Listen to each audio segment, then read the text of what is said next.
My dick is uncomfortably erect.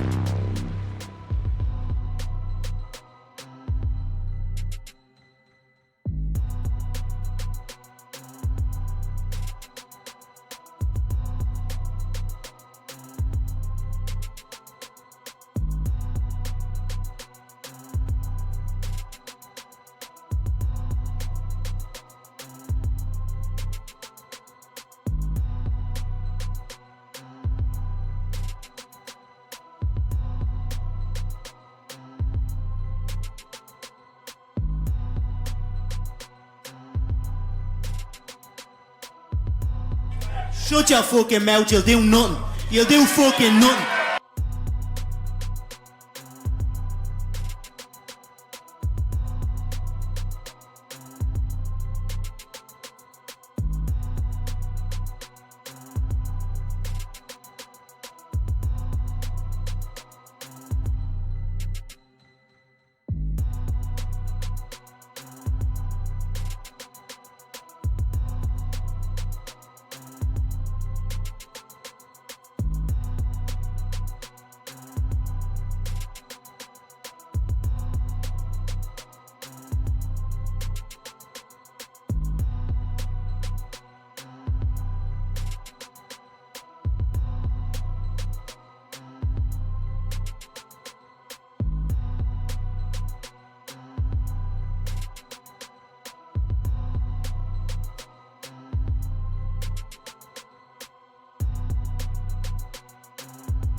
Welcome to the stream. I am the Finkster, and thank you for tuning in for another Lockdown Fighting League event. LFL 24 tonight. Topher versus Lee Light Heavyweight Championship on the line. We've also got the Heavyweight Championship on the line. Roberto Slice looking to defend for his first time here in his second title reign in LFL history.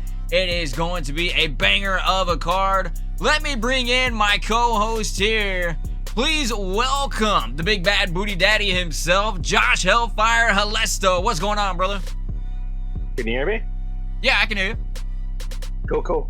This is actually Jake Halesto. I'm taking over for his commentating duties as I do on the LFL Wrestling League. So Okay, my bad. My bad. Josh is gonna focus on primarily the fighting and the wrestling now, and you know. I got you. Twin brother magic. I forgot. Actually, I'm a couple years older, but Okay, potato. that's it. We'll take it, man. We'll take it. We've got an awesome card. We're going to get ready and get going here, but we're just going to go through the list. As we said, main event, Topher versus Lee Light Heavyweight Championship. Co-main, Slice versus Emmett Heavyweight Championship. We've also got a big banger. Your brother Halesto will be taking on Bermuda in a co-main as well. That'll be a 5-rounder. Apex versus Atomy. That'll be a really tough bout. If Apex pulls it off, man, he could be looking at a title shot next week. If Atomy happens to come back, he's only 2 fights away from getting another title shot. Schaffenhaus versus Chambers. I do believe his name is a Demi. I do believe it's Demi. Demi. I forgot, man. I know they used to every single week it was like it's this, and I'd always fuck it up. But that's why I always just call him Ardit. That's the easiest way for me to call him. We've also got Coldheart versus Bobby. The newcomers are up there on the main card. Bird versus Ivy, the former lightweight champion. He ran the lightweight division for a long time. He's finally back fighting here again. Violent Bob taking on, it's not Biggs anymore. He's going by Dunlop now. I'll have to change that. Stonehands versus Boomer.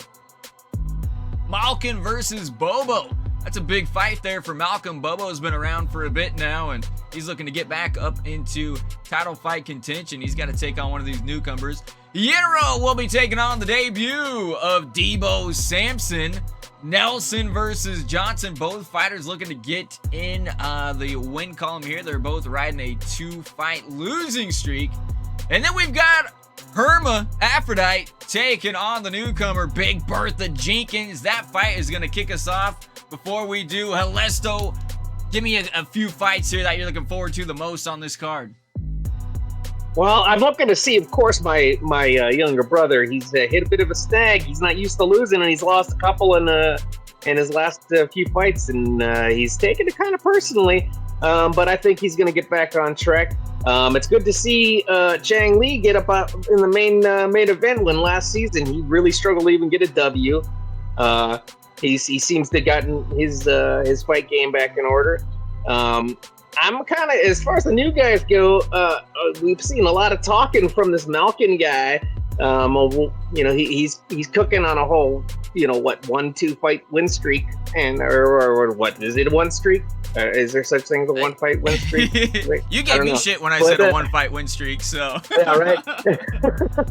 But the guy's talking. He's like got 20 fights under his belt? I don't think so. But we'll see. Bobo had a good season last year and stuff. We'll see how he does against a little more seasoned veteran and stuff. But we got a nice bunch of new guys coming in, and I'd like to see them implemented into the more grizzled veterans we have on the existing roster. Yeah, obviously the Helesto versus Bermuda fight's gonna be very entertaining. Bermuda lost at a title fight there. Helesto trying to get back in the win column. Both those guys are veteran fighters. That's going to be an awesome. That one could go the distance. Those guys like to grapple, so it'll be interesting. I also really like Apex and Ardit going at it as well. Apex, a former champion and from season 1 back in it, and his striking has been looking so dominant as of late since he came back. Ardit, we've seen it. He is tough to put away. That fight could be really entertaining. And like you mentioned, he had that good win. He had that good win a couple of fights ago and stuff. He was really looking strong, and then he took a loss in his last one. So he's we'll see which version of him arrives on this one. So yeah, as far as the newcomers go, I am looking forward to the debut of Debo Sampson. That guy is a hoss out of South Central LA. That's gonna be a fun one going against Tony Hero. And then Coldheart versus Bobby. Bobby's been a fantastic addition here to Lockdown Fighting. And Coldheart, 2-0 so far. It's been looking phenomenal. Ground game, striking. That one could go either way. The heavyweights are going to be doing battle. Heavyweight division is open for the taking as far as title shots go. Coldheart gets a win here. Could be looking at the next contender for the title. With that said, let's see what's up to the chat here. Get some Bobby Boomer. Welcome, guys. Welcome. Zach's there. He said, Violent Bob gonna start his win streak tonight. Could be. Malkin's up in here. What's going on, Malkin? And Hydro Girl, what's going on? Just wanted to give you all a shout out real quick before we get the fights going. What were you gonna say, Helesto? I was gonna say it'll be interesting to see which of these new guys start emerging as actual title contenders. Which one of them are pretenders, obviously anything can go and stuff like that, but we've seen both sides of the coin where we look like we got some strong fighters, and then they just kind of flounder into nothingness, and ones that come out, they flounder at the beginning and then they turn into the champions and stuff. So it'll be interesting to see how these new guys implement into the existing title pick. That's a great point too. As you guys see, the main event tonight is Topher versus Chang Lee. Chang Lee is 5-5.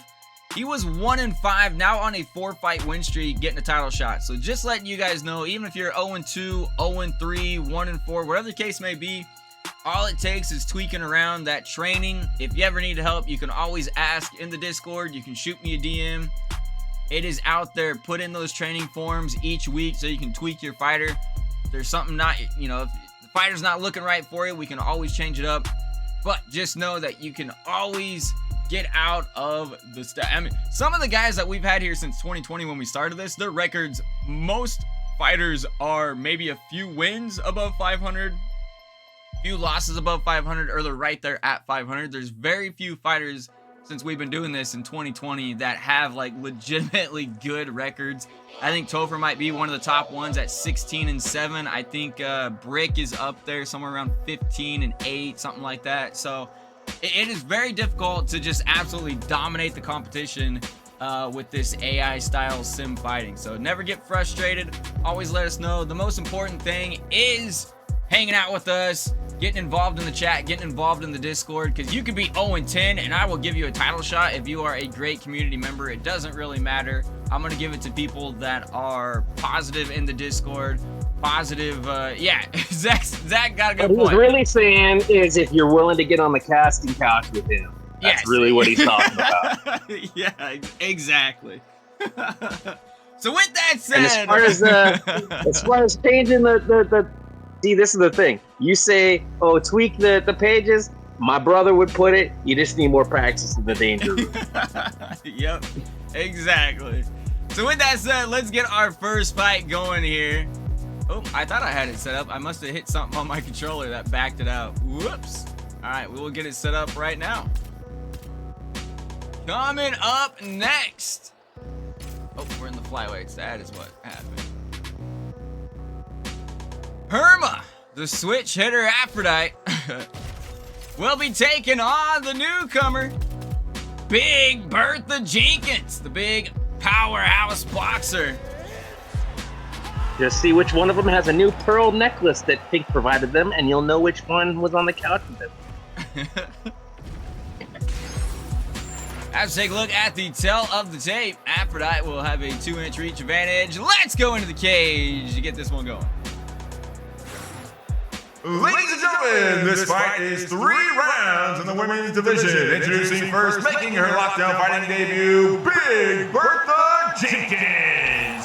And her opponent fighting out of the red corner, switch hitter, Herma Aphrodite. Get some's loving it. Big Bertha coming out, looking to do some damage. Aphrodite in the green and brown, Jenkins in the camo.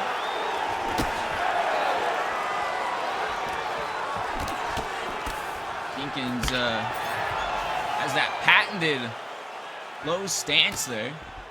Keeps the hands low. Is that Aphrodite or Aphrodite? I believe it's Aphrodite. Oh, big overhand. She goes by both. That's why they call her the switch hitter. You shake it.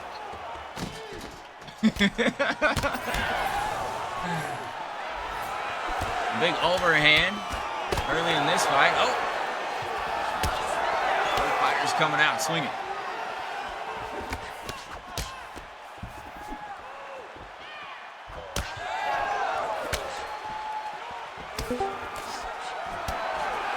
Oh shit! Okay, Chambers, we got somebody in here, and Chambers is joining us. What's going on, brother? he's not Chambers muted. in here muted. early. I like it. Mute.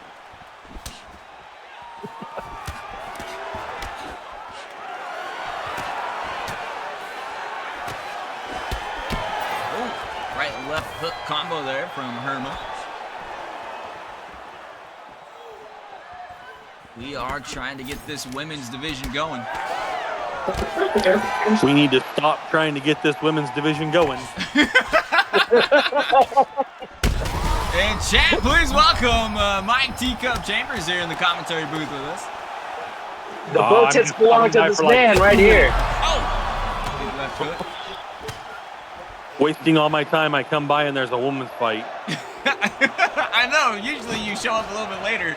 I put the women's fight on first, and you show up first fight. I love it. Yeah, no, I'll get back on later if I can. I just stopping in to see what you guys were doing and see what fight you were on. Yep, just started. All right, man. He heard Casting Couch and Bo Tits, and he showed up. Yep. That's right.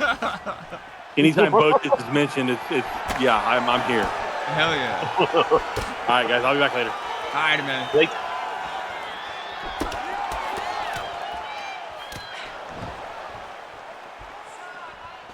I heard we lost the fighter in the women's division lately. What went out for there? Yeah, I believe so. Big overhand right there from Herma. And Big Bertha having to take a step back. I believe it was Jada has been... Oh! Right hand. Oh, what a combo! Oh! And a big drop there from Bertha. Maybe she didn't want any part of that, huh? I don't believe so. But yeah, we did lose Jada. Their contract was up, and with a 1-6 record, she decided to call it quits. So we did lose a fighter, but we did, as you can see, gain a fighter here with Jenkins, and I believe we've got another woman joining. Get some saying, Big Bertha got them hands.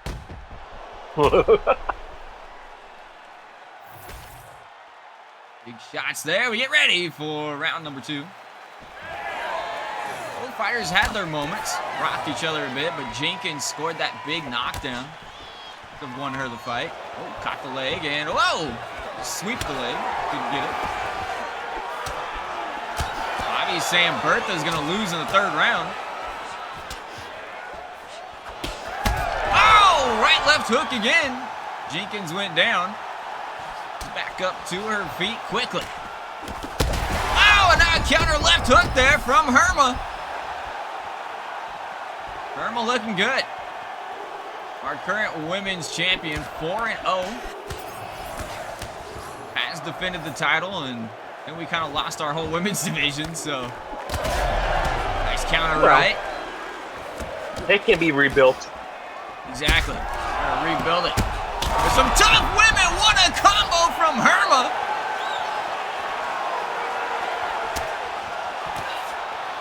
And now Herma's finding the mark. And Jenkins looking a little torn up here in round 2.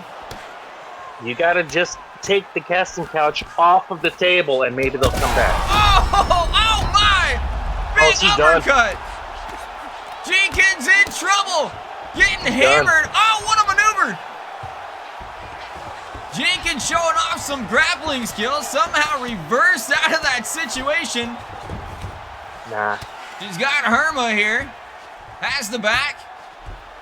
And now Herma is going to look to do some damage. Trying to get the double heels in. And it's set. Steps off. It was just a little foreplay, that's all.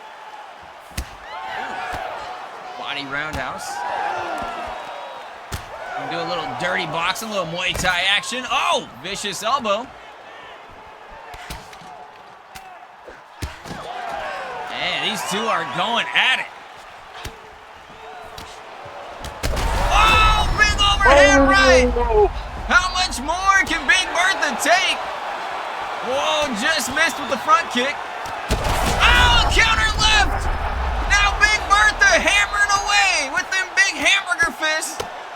Herman trying to cover up, somehow does. Holy shit. What a fight we got to kick things off here, LFL 24. This may be the best women's fight I've seen in the league. Yeah, for real, man. This is it. Oh, another big shot. Talk about a seesaw.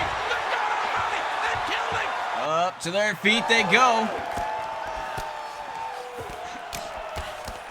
Feels like one more big shot could do it. Empathy says it. Empathy says it. Oh my goodness, the overhand right. You Out called it, man. cold. I did. Big overhand right. Boom. Oh, right on the money. Big Bertha couldn't take it anymore. In peace. Bobby said, told Bobby you was- Bertha getting that ass whooped. Bobby was close because that was almost the third round. Let's go into the cage to make this one official.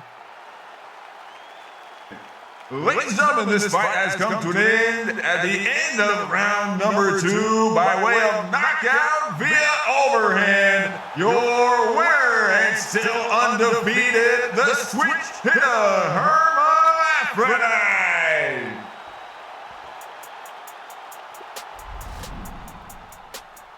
Man, what a fight, back and forth action we got from that one. But Aphrodite will take the win in a round 2 by way of an overhand. Good fight though. That was entertaining. As we take a look at the instant replay. Damn.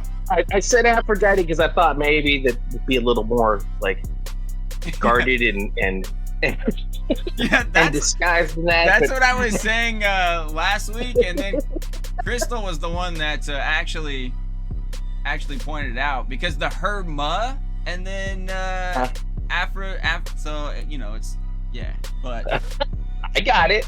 yeah I didn't get it until after last stream, so that's Okay. yeah duh. So yeah, that's what I was going with now. Well, get some saying she's hitting too hard to be a woman. I don't know, but we don't check that shit. So,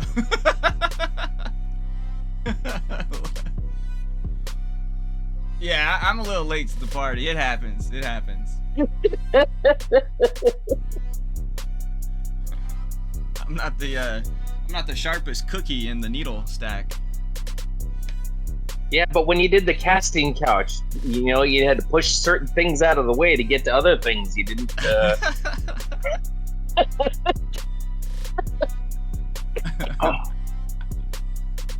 I though? I don't know if I did. I don't remember. She pushed the things out of the way. I'm too scarred to remember. Here we go. Next fight. Let's get it going here. Johnson versus Nelson. She fighting in the men's league tonight too? Who's that? Irma?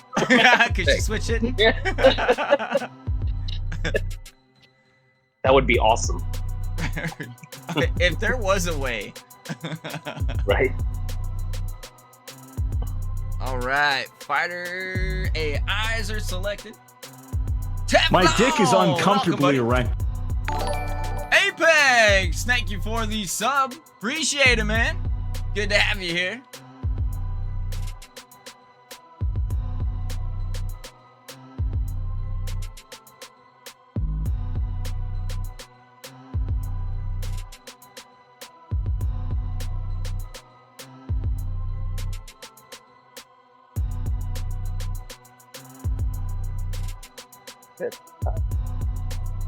All right, fighters are selected. We are ready to get going into our next fight. Coming up next, Reed Nilsy Nelson will be taking on Long Don Johnson.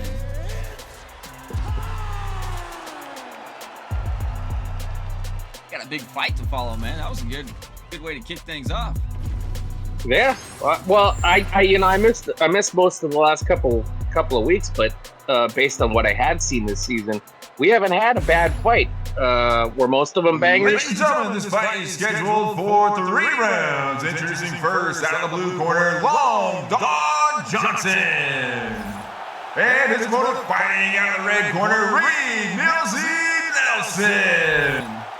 Sorry, I didn't mean to cut you off there, but. No worries. All right, here we No, go. I was saying most of the fights I've seen this season have been bangers. I have not personally witnessed a dull fight yet, and now including the women's fight, have they been bangers all the last couple of weeks too? Yes, yeah. Most of the women's fights have been just as good as the men's. We just have grumpy man Chambers that just doesn't give a shit. It's what I'm saying. Well, then Nelson fucking got the best tip in the game. I believe it. And then asshole managers that just completely pull women from the league, you know, like Jada's. She retired. I mean, what an I asshole. didn't pull her. She retired. Oh no, I was talking about her husband or her handler or whoever the guy is that brought her into the league in the first place. Oh! Johnson went for the takedown. Reed tried to lock up a submission, and now Johnson going for it. Looks like an arm triangle here. Showing the grappling skills, and no. Nelson says, ain't getting that. Up to the feet they go. Oh! Nope. Spinning backside heel kick. Busted open the nose of Johnson. What a shot. He tried to give him a spiritual healing with that heel. Oh, and again, spinning back heel kick. Oh, wow. Back to back. He's in trouble. He is in trouble. Right on the nose again, and Nelson, he said he was pissed off. It was a fluke win for Bobby last event when Bobby knocked him out in the first round, and he's coming out proving it. Oh, this is a run back from last event? No. So last week, Bobby fought Nelson, the guy in the black and white trunks, and it was a quick first round knockout. Nelson got dropped. Oh, okay. He's saying it was a fluke, and well, he's coming out here and letting out some anger. Uh-oh. As Johnson looks for that arm triangle again. Nelson got out of it quickly last time, but this time Johnson gives up on it. Now raining down some lefts. Ooh. Big shots. Nelson could be in trouble. Recovered. Long That'd be gone embarrassing. Johnson. Woo. Into full mount. Perhaps didn't want to gas out. Perhaps having a hard time breathing. Looks like he got that nose busted open with that spinning back heel kick. He has no nostrils anymore. I don't think he does. They plugged it up. Big shots there. Nelson. Nice left gets through on the face. Oh, and again the spinning back heel kick. 3 big wobbles there for Nelson on Johnson. As we take a look, that nose is all kinds of messed up. Someone better check his eyesight. He is not seeing anything coming from that left-hand side. Look at that. Boom! That was the first one. Spinning back heel kick. Connected nicely. Late reaction to it. Completely stunned him. It looked like he was fine, and then his equilibrium just shut down. Must have got kicked right in the ear. It was so fast, it was like, oh shit, after his body reacted delayed. Man, I've never seen that. Kicked him right in the ear and the equilibrium got shut down. There we go, round number 2. The story of my brother's life, though.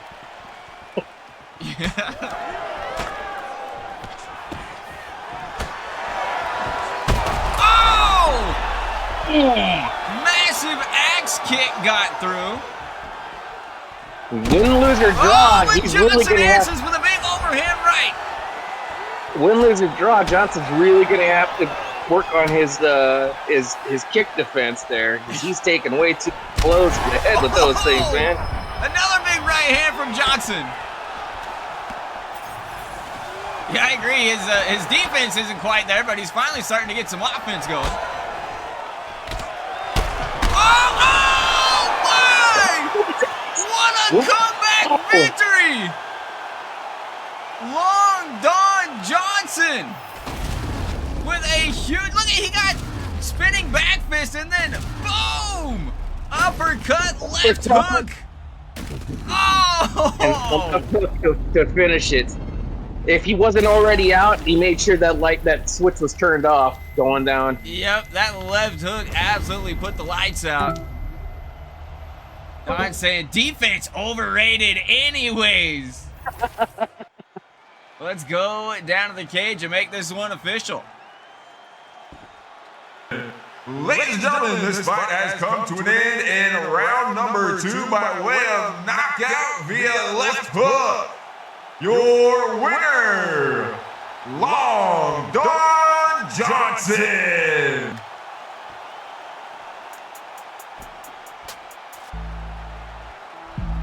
What a fight. Don saying, yeah, wore the Nelson guy out with my hard head. Man. I don't know. It was your Hart Johnson.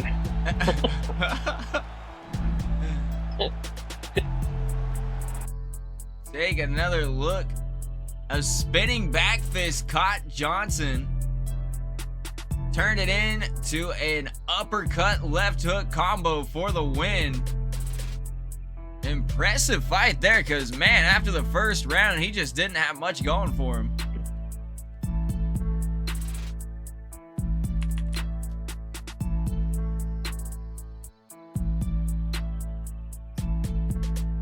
Big fight.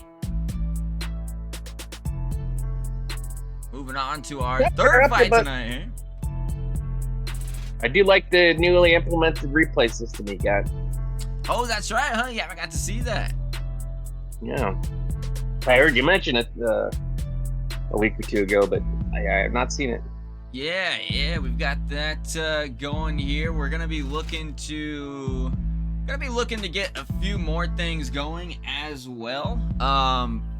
Prelim, undercard, stuff like that. I'm looking to have a different scene set up in OBS so that the prelim and undercards, you know, feel kind of how it feels now. Right. And then once we get to the main card and all that, we'll have a different kind of scene to go with, so it'll feel a little bit bigger, a little more like, hey, this is the main fight. So I do want to have it to where fights will kind of feel a little different, and it'll feel like worth it when you're fighting on the main card and stuff. So still trying to figure out how I want to do it and what to set up, but that should be coming here very soon. Well, Chang Li had it his way. He's talking about like tiki torches in the Kumite arena with the dip wraps in the glass. I don't know if we can go there, but yeah, that guy's a little crazy. I don't think we can do that, but we're definitely gonna try to do a little something. yeah, I'm not sure My the dick is fighters union uncomfortably approved erect. Hydro, thank you for the sub. Appreciate it. Don't need to change that one. We're just changing this one.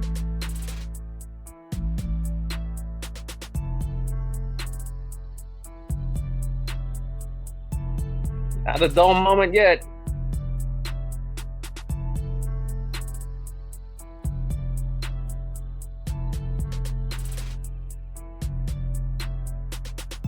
All right, AIs are set up.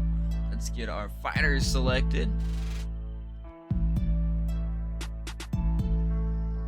Yiro. Yeah, we need a good nickname here for Tony. Yiro.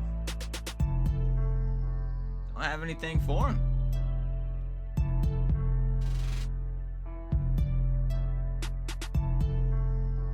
Euro magic.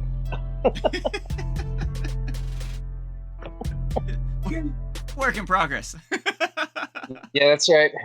Hey man, I do enough creativity for my own shit and stuff like that. That ain't my job to come up with. Right? Coming up next, Tony Hero will be taking on LFL debut Dig Bick Debo Sampson. Size discrepancy. Yeah, we got like small jiu-jitsu fighter going against a giant brawler. You can see the reach advantage, almost 10 inches here for Sampson. 8 inches though? 8 inches in height too? 9 inch Ladies reach, and gentlemen, 8 this inch fight height. scheduled for 3 rounds. Introducing first, out of the blue corner, making his debut, Big Debo Sampson. And his opponent fighting out of the red corner, Tony Hero. Well, here we go. Hero taking on Debo Sampson.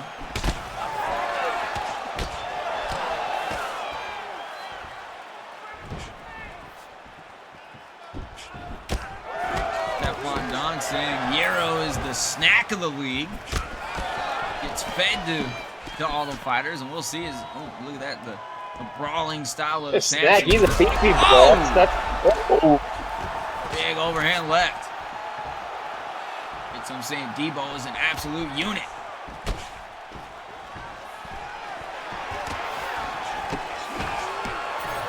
Falcon thinks Euro is going to get the KO here on Debo.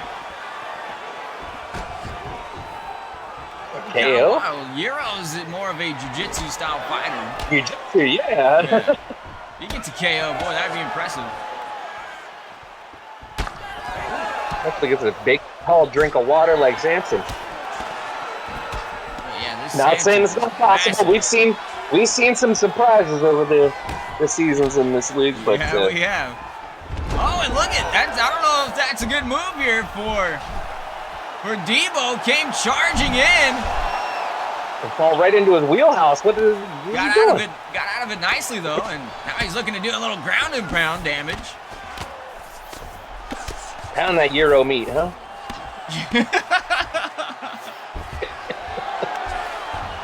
And Euro now takes his back. And now he's hammering away. Oh, nice mover there from Debo.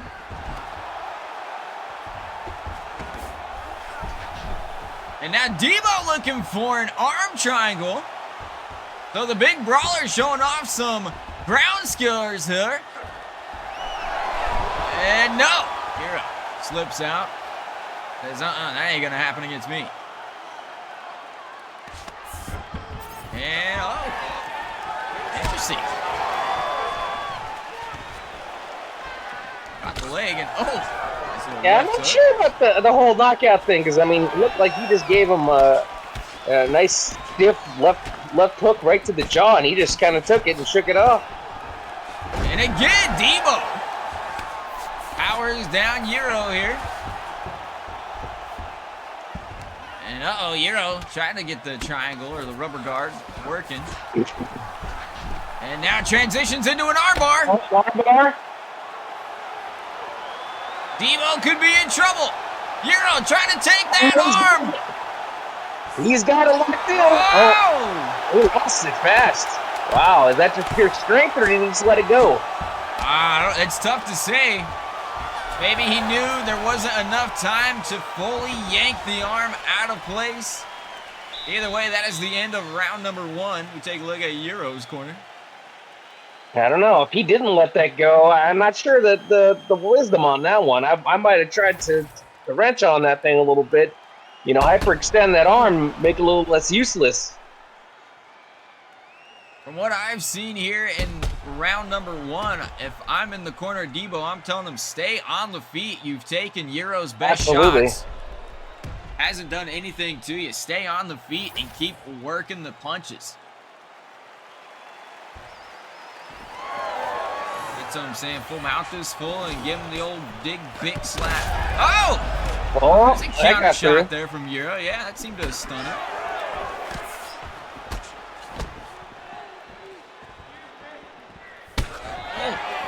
Vicious body roundhouse gets through.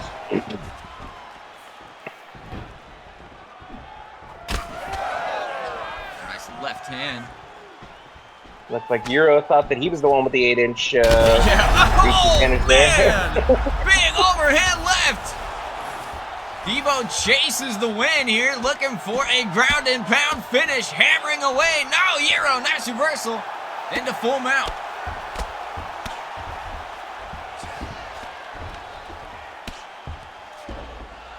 Now posturing up, and now Euro. I think that would be the way he would get his knockout. It would be from TKO, ground and pound style.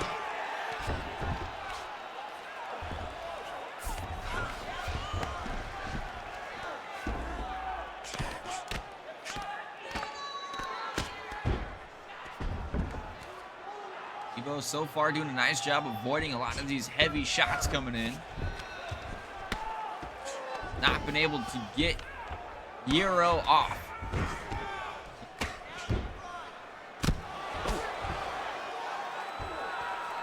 And Euro grabs stops. Maybe he thinks he's done enough damage. Trying to set up a triangle. Debo trying to use his strength to power out. And, you think he's got it in. It is in tight. That's pretty deep. It's over. Tony Hero with a huge triangle submission finish. Take a look at the replay. It was a big overhand left. My God, it almost took his head off. Yeah. Debo shot in. Hero said, thanks. Come down here and play. They might have just been going off pure instinct there. I think it might have just been pure instincts to survive in that moment right there. Let's go down to the cage, make this one official. Ladies and gentlemen, this fight has come to an end in round number 2 by way of submission via triangle. Your winner, Tony Hero!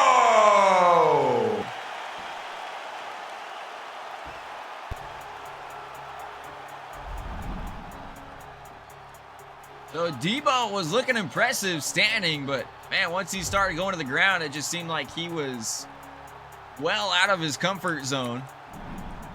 It was bizarre when he voluntarily took it to the ground. Yeah, that was probably not the smartest thing to do against a jiu-jitsu guy. As we get set for Especially our when you have final prelim fight. When you have such a height and reach advantage, you really have to question his fight decisions there.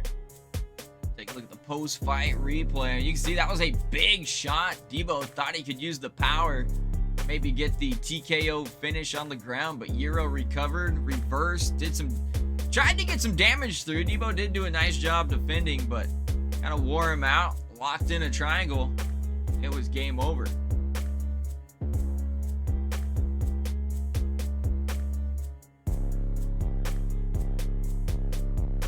Nicely done. Hero with a big win. Get what I'm saying? Debo was never known for his brains, so, you know. That could be the problem. I think a little bit of training tweaks there for Debo, and I think he'll be all right. Practice in the danger room.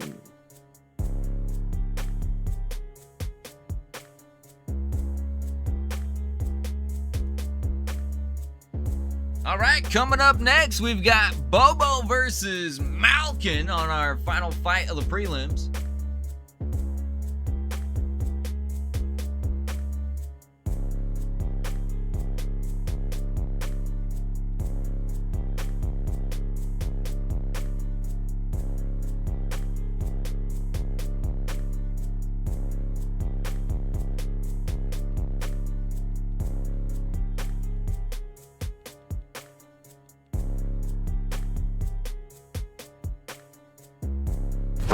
Emotional damage. I think that's what Getsum's feeling right now after his two fighters lost their debuts.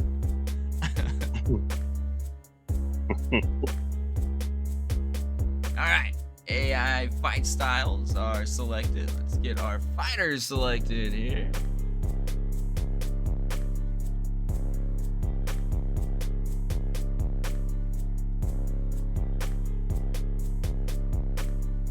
Alright, we are good and set up and ready to go. Coming up next, final fight on the prelims.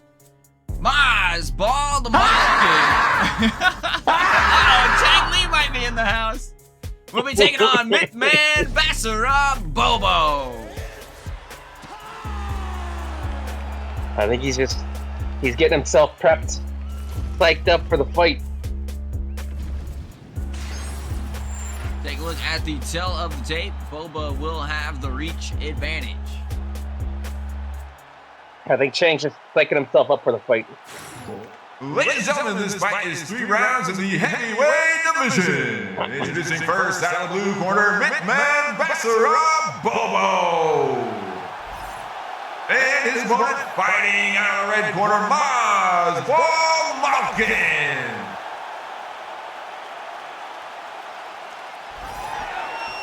There we go. Hey, you like to see that. Touching gloves. Malkin in the black. Bobo in the pink. Bobo, the coach and founder of Chisinau Fighter Factory. The gym that you will be able to sign up for if you'd like once we get the gyms open and operating again. Very, very soon.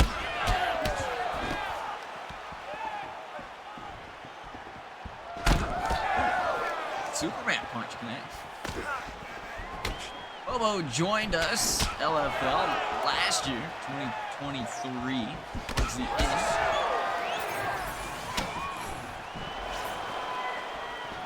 A youngster here in LFL. Promising future. Trained under the current heavyweight champion, Roberto Slice, at Lionheart Gym for a while. Really found his footing. Good to see Slice back, by the way. Oh yeah, it's great to have Slice back. Oh, nice knees here. Oh, Malkin, huge knee, showing off that Muay Thai clinch. Getting down and dirty. Oh, counter right hook.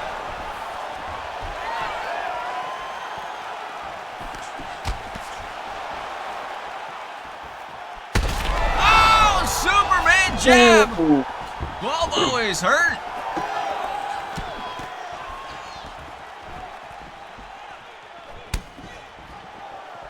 Oh, nice leg kick there from Bobo.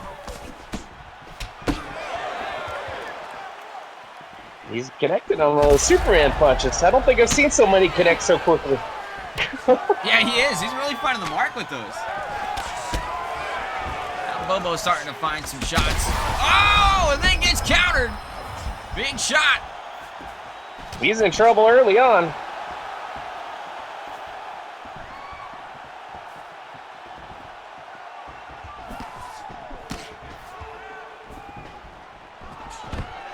And now Malkin looks for a takedown. Couldn't land it.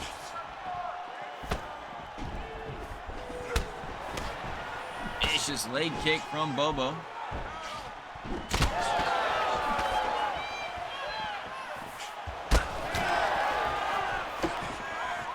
Oh, good block. That Superman elbow was coming in and trying to put the lights out on Bobo. 30 seconds to go in round number 1. Fight scheduled for 3 rounds.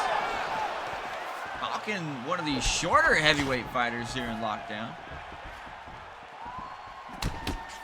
Nice 1-2. And that will be the end of round number 1. Bobo snaps off a couple little jabs there. And oh man. Oh, he's Bobo hurt. heads He back is to the hurt. corner. Yeah, and he's face isn't showing much, but he was really grabbing at his face. I don't see any cuts. Oh, Looked like he that might have been knee. holding his ribs too. Vicious knee right here. Looked Let's to me see. like he might have been holding. Oh, Ooh, right, right on the jaw. chin. Yeah, he might be dealing with a broken jaw. We do know Bobo is tough, but man, that was a nasty knee from the clinch from Malkin. There we go, round number 2. Malkin saying he fights dirty. Their Superman punch gets through.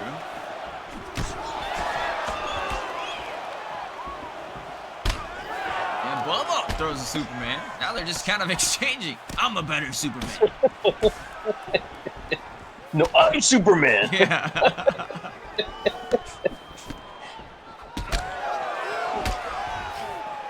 Nice right hand. Just missed with that front kick, and that left jab got in there from Malkin as he switches stance. Bobo is attacking the legs. Oh! With that massive uppercut wobbles Bobo. Malkin trying to chase him down, back into the clinch, throwing these nasty knees. Oh, and now an uppercut from the clinch. Bobo's in serious trouble. Trying to back up and get space.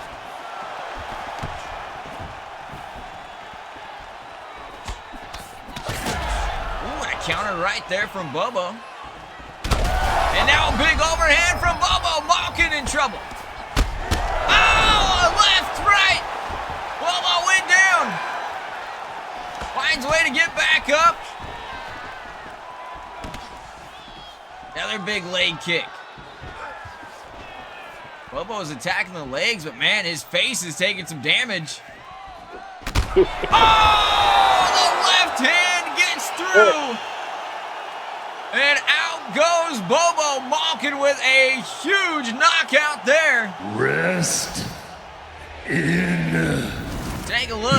Going for a side kick and boom, just a vicious hook. Bam. One more look. Oh, right on the money.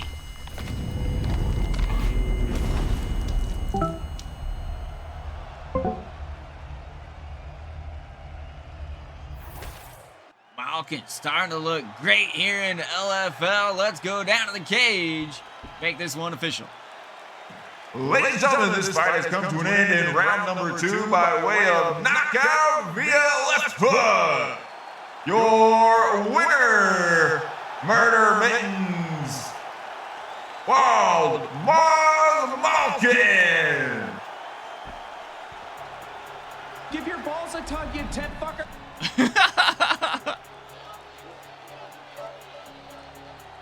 Boy, everything's happening in round 2 tonight.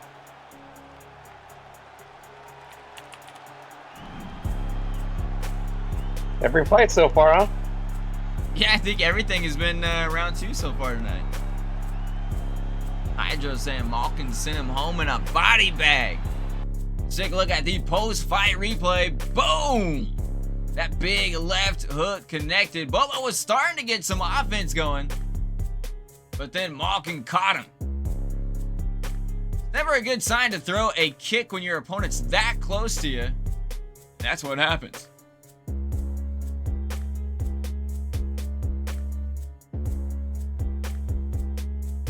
Boomer! Boomer saying boom. That's what we like. I don't like seeing decisions. I don't like seeing. We don't want to see any decisions at all.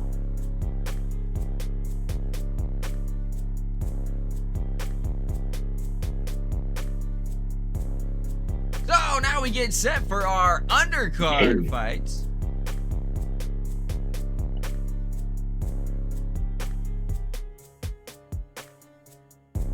And we've got Boomer making his lockdown fighting debut, and he will be going against Stonehands. And both of these fighters fighting relatively close, man, in style.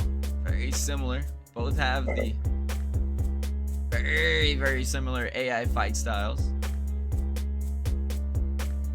Stonehands versus Boomer.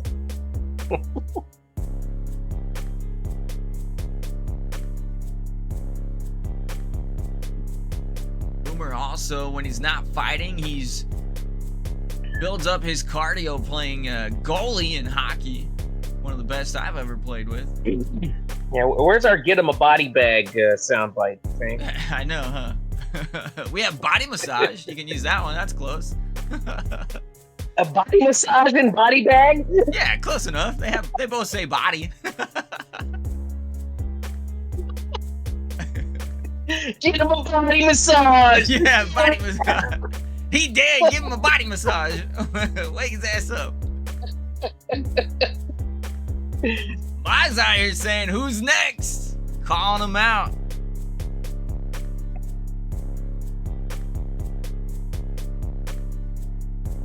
All right, fighters are selected. It is time for our next fight. Coming up next, the Wrangler. I've got Stonehands. We'll be taking on Danny Boomtown Boomer.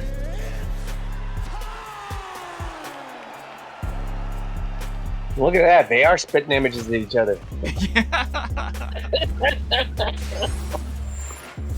Artel I don't see update, color. Boomer. I have the 1 inch. I don't reach see color. advantage. Ladies and gentlemen, this fight is scheduled for 3 rounds. Introducing first, making his lockdown fighting debut, Danny Boomtown Boomer. And his opponent fighting out of the red corner, the Wrangler. I've got Stonehands. Fighters are ready. Let's get it on. Stonehands in the red and black. Boomer in the white and green. Touching gloves to start out. We're showing off some good footwork here early. Both fighters will want to stand and throw. Strikers. Stonehands known for his high engine, fast pace, stays in your face, never slows down. Stonehands more of a, or excuse me, Boomer more of a pure striker. So far you can see the styles. Oh, there's a big overhand right. Taking their time trying to find their spots, and now big overhand right from Boomtown.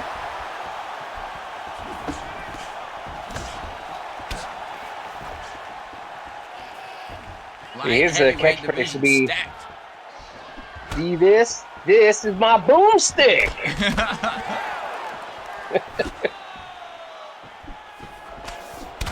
Oh, counter left hook from Stonehands. Stonehands made his debut last event. Got a nice win. Good clinch.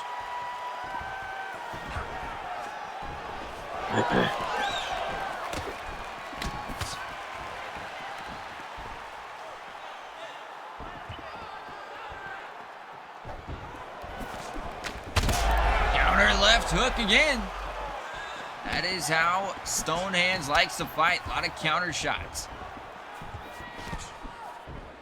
Feint there from Boomer. Couldn't quite land though. Now, he's looking for a big overhand right. Just throwing it.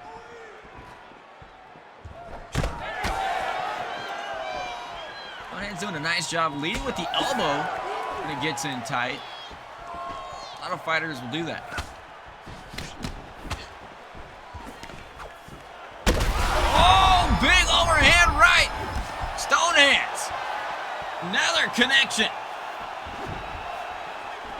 Now he's looking for some overhands.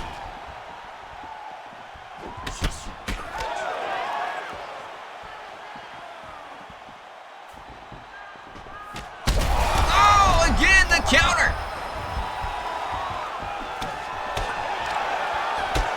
Oh, boy. It's only an inch, but you'd think he'd try to keep the distance, use that slight reach advantage he has, but instead he keeps coming in close and he's paying for it. And you can see a nasty cut and some swelling under the right eye of Boomer. There was a massive overhand right that Boomer connected with early on, but then it was pretty much all Stonehands, just covering up, waiting for the overhand shots from Boomer, and Stonehands just kept countering him over and over and over. Right side of the face beaten up. See if either of these fighters make any changes here in round number 2. All of our fights so far have ended in round 2. Come out and touch gloves again. Like that.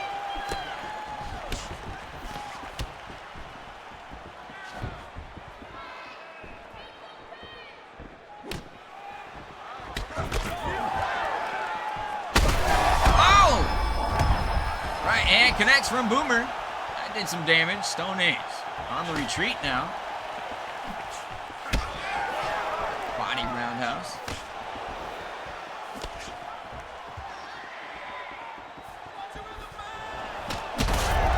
And a counter left hook there. Boomer's just pretty much just setting up 1 or 2 strikes. Like he needs to start throwing some more combos.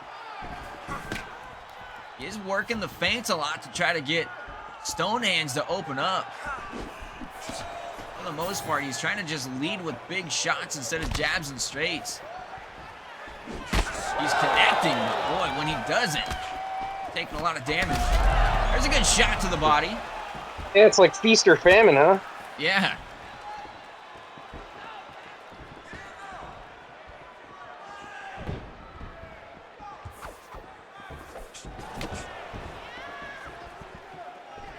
Oh, and a big overhand right from Stonehands. That one definitely rung the bell. Oh! But a big uppercut from Boomer. Boy, what a fight. Just back and forth. Hit me with your best shot.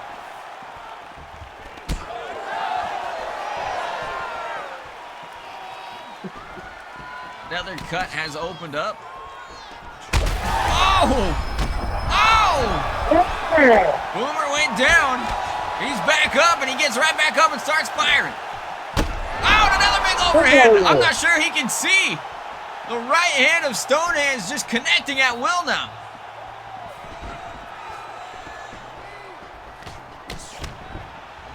Little combo there with the back against the cage.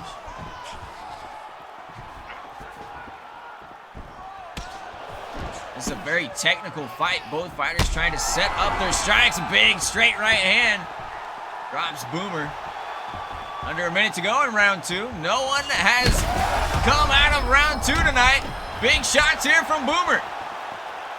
Stonehand seems to be going purely with the counter. Oh, another vicious right.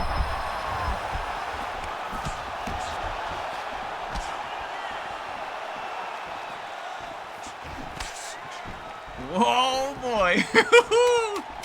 Like you can feel it coming. Oh, right hand. And oh, he was loading up, but ran out of time. We are going to the third and final round. Third round. Woo! Third round. Molesto, man, who do you think? How do you think the judges are seeing this fight right now? Right now, I still give it to Stonehands. It's really close. But in that round, he put him on the mat 3 different times. And as you take a look at the faces, too, we know the judges like to score based off of damage. It's Boomer who's showing the damage on the face. As far as knockdowns and stuns, there's been so many, I haven't really been able to keep track. I don't see it going to decision. I think whoever can connect. I think it ends. Yeah, I agree. I don't think it's going to go to decision at all. Third and final round, they put the hands out to touch. Looked like Stonehands went for the glove touch that time, and Boomer didn't want any part of it this time. Debut for Boomer. Only the second fight here for Stonehands in a stacked light heavyweight division.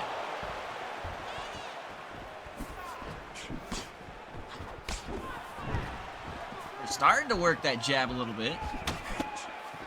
Jab straight. Doing damage with the overhand rights, but he's also taking damage when he throws them. Not sure how much more he can take. Like it. Very technical fight. A lot of feints. A lot of defensive work. It's ended by 2:08. That's what I think. Ooh. I can see that. Looks as though Boomer wants to just unleash one, but he's worried about what's going to come out on the other side. Well, he has been paying on the counter, you know. That's mainly where he's been paying for it.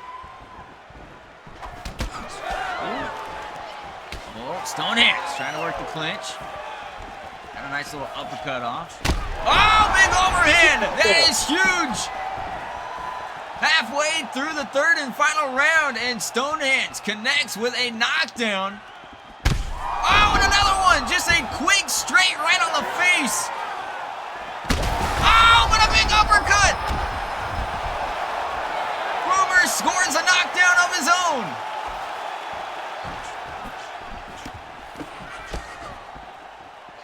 Both fighters want the finish. Will they get it? Ow! Oh, another big uppercut! 1:30 to go in the fight.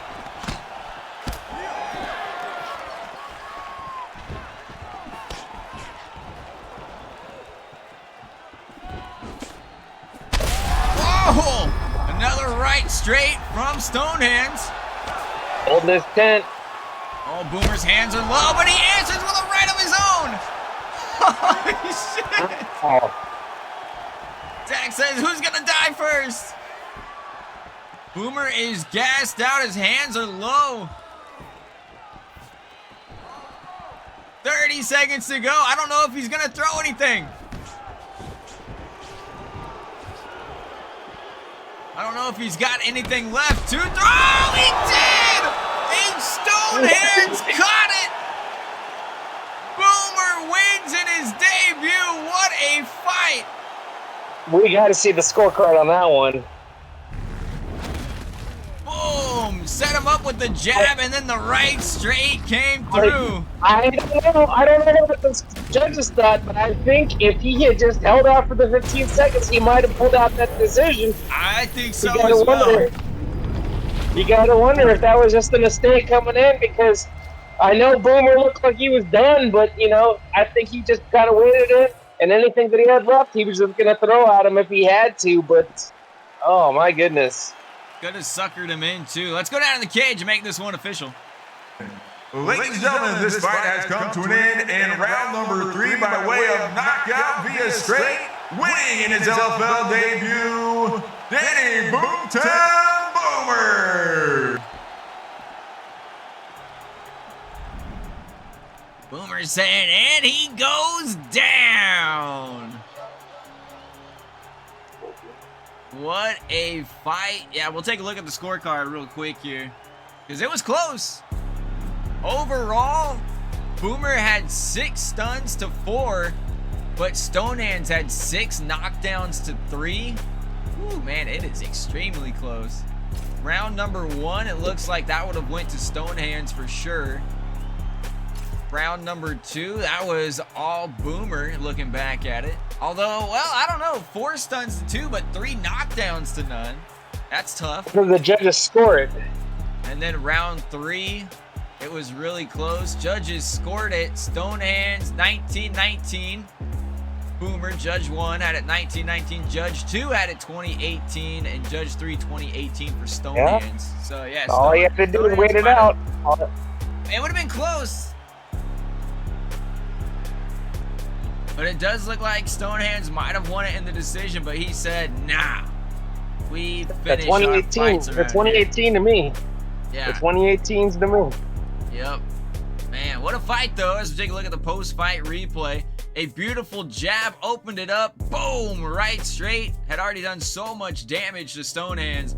All it took was a nasty right straight right on the chin. Boomtown showing off that power. Bam! Right there. Or should I say boom right there. Gets his win in his LFL debut. I love it. And we finally saw a 3rd round fight too. But glad it didn't. I'm still glad it didn't go to decision though. Yeah, me too. I like seeing finishes. I think all these guys do as well.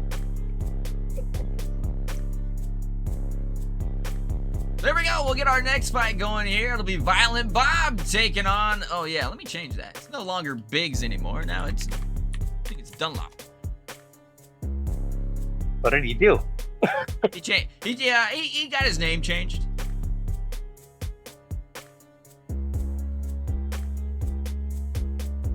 Has he married into a new name?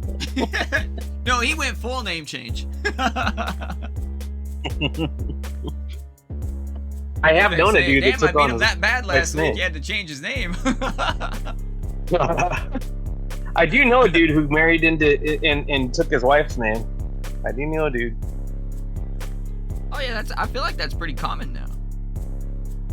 Yeah, I don't. Oh, that doesn't mean it's I'm not married. I don't know. That doesn't mean it's not. That doesn't mean it's not common. I just don't feel like it is. But you know, you could be right.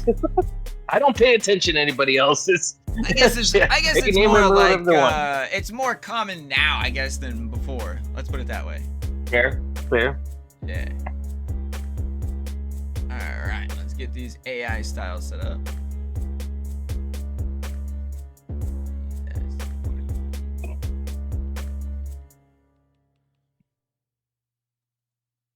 Oh, that's cool. Big saying he's about to get married. They're just gonna make up their own last name. Is it gonna be Apex? Crab bag and banana hammock, like in France.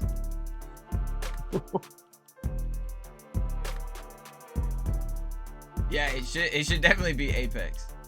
Oh, babe, everyone knows me by Apex.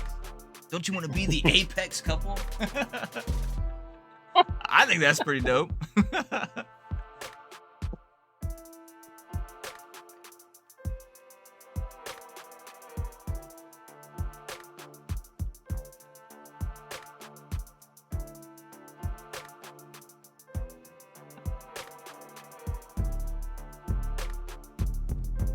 All right. Get this next one going. Get our fighters selected here.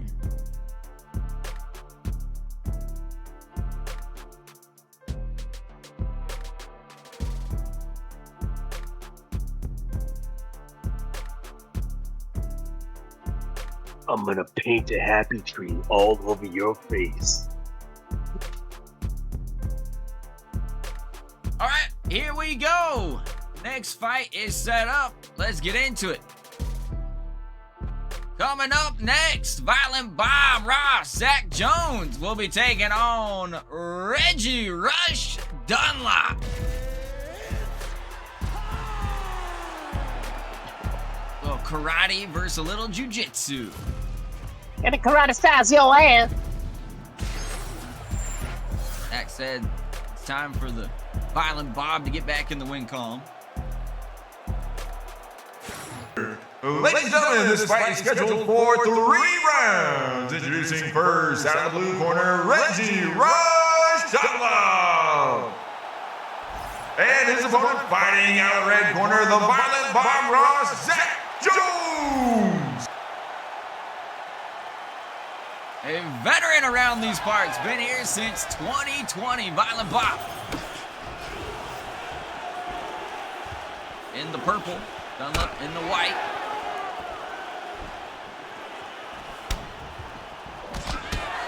A karate style fighter and showing us his moves there. Jumping body shot. I don't know why. I think this one is only going to go one round. Oh, we talking knockout or are we talking a submission? Oh, knockout. Knockout, yeah. Knockout.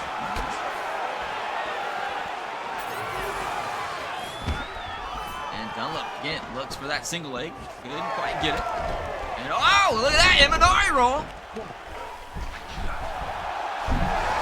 Violent Bob easily gets out of that, has the back, and says, nah.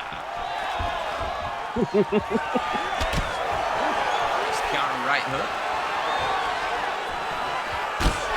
Superman punch gets through. Oh, big roundhouse, followed by a spinning back kick. Busted his head open. Oh, yeah, it did. Big cut right there on the side, and nicely done, though. Dunlop in trouble, finds a way to get the takedown. But we do know Violent Bob has shown great submission defense, grappling defense, and just like that, look at that, catches the punch, rolls into half guard on top. We'll see if he looks to just get up from here. Does not want to stay on the ground just like that, showing off that veteran skill. One thing they teach very well at Dojo Jojo Karate. Violent Bob has been training over the past 4 years with Coach Babs McGee.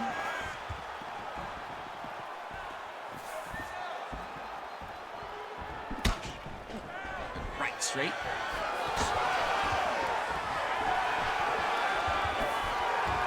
Whoa! Tried to land that axe kick, couldn't quite get it. Big right hook to the body. Dunlop working some body and leg shots.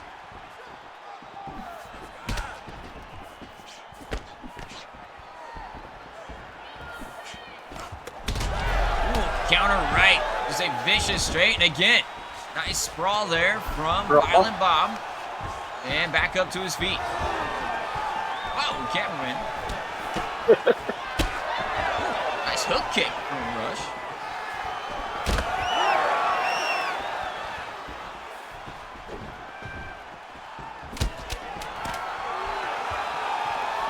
Well, looks like we're gonna be going to that second round. Yeah. A nice little flurry in there. Had a nice little flurry in there, but looked like Bob was playing a little safe to make sure he didn't lose on the advantage he's gotten on that first round. Yeah, using the karate skills to kind of just point score. I mean, that was a vicious roundhouse. Yeah. He said he's looking to get back Busted in the his head column. open. Immediate split that head open. Yeah, Rush. Reggie Rush Dunlop. He's tough, man. I think that kick would have knocked out somebody else. Hard to put this. He's in a rush bleed. There we go, round number 2. Bob needs to continue to do what he's been doing. Using the kicks. Oh! Cartwheel kick, as they say, followed up with a Superman punch. We're seeing some vintage Violent Bob Ross here tonight. Looks for the takedown, and again, having a hard time getting it.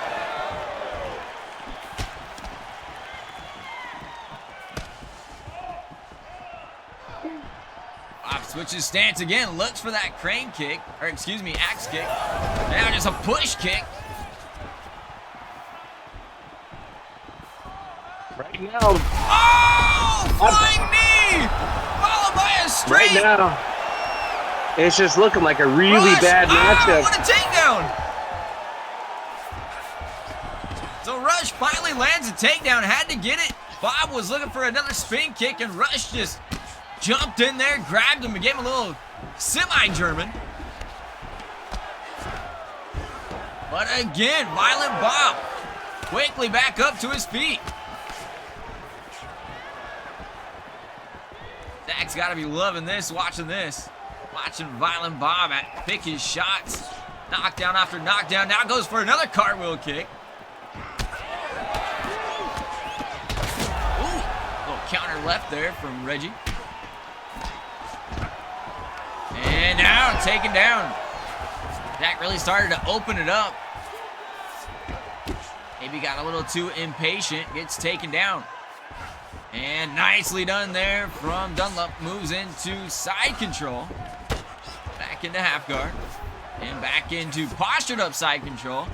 Gotta be careful. A lot of damage can be done from that side control position. Now into full mount. A lot of time to work. 90 seconds here in round number 2.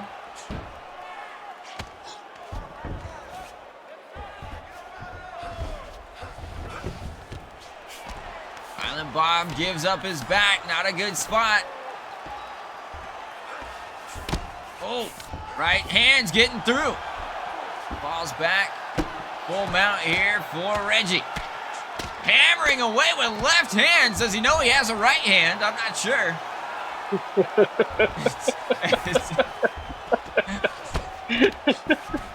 30 seconds ago. Now postured up. Back into side control. And with 10 seconds to go, they're back up on their feet. That was a nice little 6-12 elbow. The AI was just button mashing the left punch. Oh God, I'm finally on top. Damage. So we'll be going to the third and final round of this fight. Still think it's Violent Bob doing most of the damage here. Yeah, I think he's taking both rounds. Reggie finally did get the first half of that round he dominated, you know. And yeah, Rush had some flurries in there, just some grappling, but you know, we all know the judges do not really judge on that kind of stuff whatsoever. He didn't get much damage in on it. They do not. Also. The third and final round, I think as long as Violent Bob can stand his feet, he's got this win. Well, we're gonna keep the pattern going, and I think there's gonna be a finish here. No decision. No decision. That's for sure. Oh, definitely right hook. He's hurt.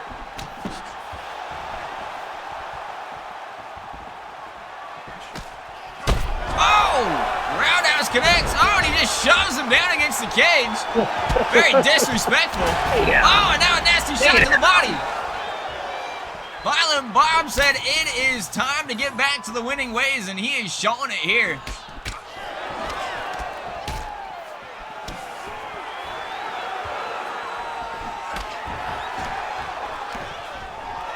Oh, 360 tornado kick, and Rush just eats it. Man, this guy's tough. Oh, and another spinning back heel kick. That time he got countered. I might need to be careful. Kick to the body from Rush. And again, looks for the takedown. This is how he got it last time. Bob able to defend.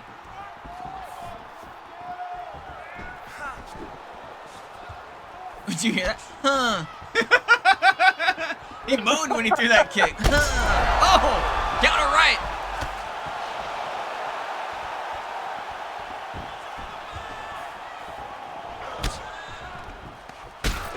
Oh, vicious knees. And Bob has done a tremendous job staying on his feet in this fight. Oh, Superman punch. Oh my goodness, Bob going to town, putting in the work.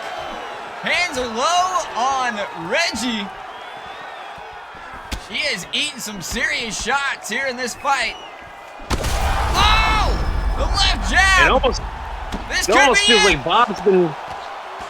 Almost feels like Bob's just kind of toying with him. Oh, and somehow he survives yet again. Oh, is this smart? A minute to go, and okay, up to his feet.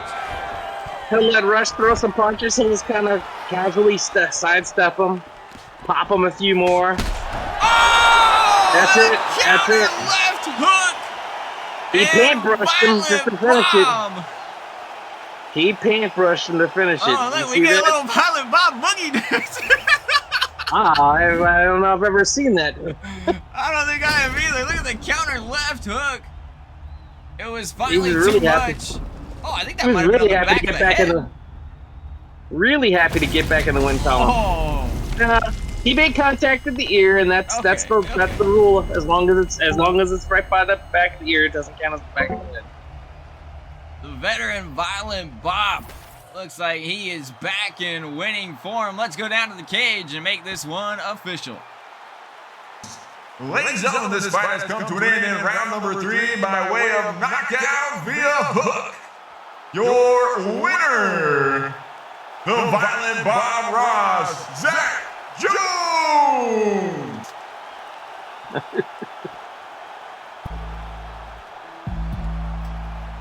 Shadow saying, knew it. He felt it. He felt like tonight was the night. Violent Bob corrects it. It's a beautiful knockout in the 3rd round with a well-timed counter hook. As we take a look at the post-fight replay, Halesto, take us through it. Oh well, you know, as I said, the most that whole last round, it seemed to me like he was just toying with them. He'd sidestep every incoming attack that Rush was throwing at him, and then finally, when he had enough, he just kind of sidestepped him one more time and just popped him in the side of the head, and finished him off. Paintbrushed him with that last left hook. Ooh, paintbrushed him. He did, man. Yeah. It did. It felt like Violent Bob turned back the clock a little bit on that fight, and he just kind of picked his shots. He ate a couple. Did do really well. I think the key aspect of that fight for Violent Bob was he stayed on his feet, did not let the fight go to the ground very often, and he worked his striking. That is what we are known for. I think he really felt like he took the brunt of the most that Rush could give him, and it didn't really hurt him, so he wasn't concerned about taking any hits from him at all, you know. And the few times he did take him down, he got in a couple of vicarious positions, but for the most part, when he could escape, he escaped without taking any major damage, got back up on the feet, and just had his way with him. Yeah, 100%. That was spot on, man. That was a great win there for Violent Bob. As we get set for our next one, Bird versus Ivy. Back to this.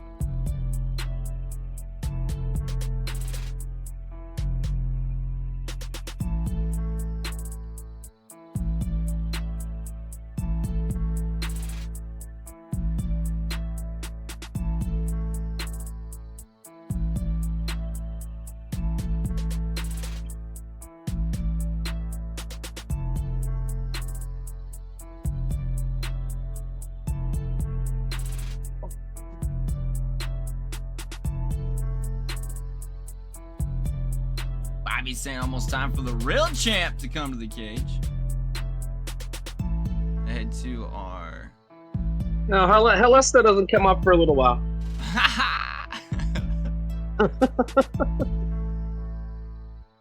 Head to this screen real quick, just because I'm trying to set this next fight up and it's wanting to lag on me. So I think it's just want the lag in general. Okay.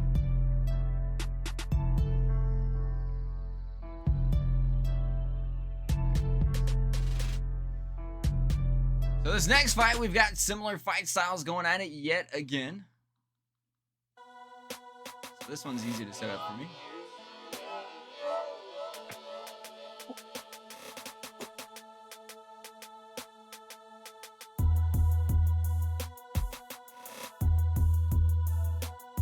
Here we go.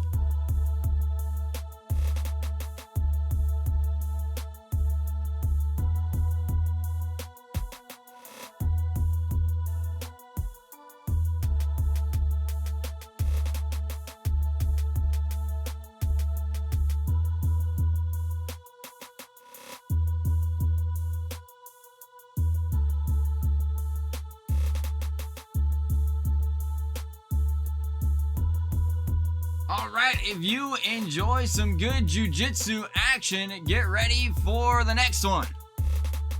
Coming up next, the former lightweight champion, Matty V1 Bird, will be taking on Jacques Ivy. Look at that beard. Jack's saying, oh no, an ad. Well, better now than during the fight. Yeah, exactly. One way to get rid of those ads is if you subscribe to the channel. Shameless. Shameless plug. Oh, shit. Introducing first out of the blue corner, Red Hot Jock Ivy. And his opponent fighting out of the red corner, V1 Matty Bird. Now, what are the legalities of choking somebody out with that handy dandy chin piece you got going on there? You know, I don't think there is any kind of legalities to it. What do we got going on Oh, here? let's see that then. We've got the Chin mission. both fighters mirroring each other. Oh, we might have a little glitch here, honestly. Oh, they're totally mirroring each other. What the hell? We'll see if it fixes itself. Sometimes it happens when you go same AI styles against each other. They will kind of mirror each other, but now I think it's that's okay. what was going on, huh? Yeah. That's what was going on. And nice takedown there from Bird. Ankle pick takedown. He's going to move into north-south. Bird joined last year, at the end of the year, and became a devastating BJJ-style grappler.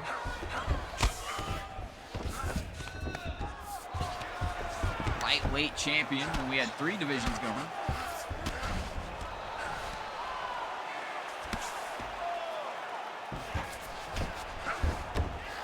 Side control. Bended it multiple times as well as he's trying to wrap up a Dars. You mentioned it. What happens if you choke somebody out with that beard? Well, it looked like Bird was trying to put it to use. Choke him out with his own beard, huh? Yeah.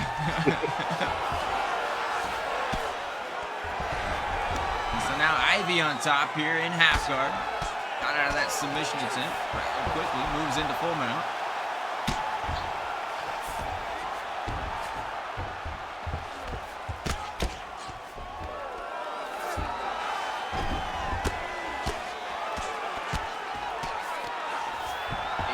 shots there from Ivy as now he works back into full mount. Bird showing off the jiu-jitsu skills. Bird put Wolverine Wrestling on the map last season when he won the title and then defended it multiple times. Had some great fights with Topher. Where's Thorsten anyway? I don't know. I hit him up to see if he wants to come back, and he just doesn't really want to. Wolverine Wrestling has an opening for a gym owner. As Bird leaving as well. Started his own gym, yeah? Yeah, he is in the works, trying to get his own gym affiliated with LFL.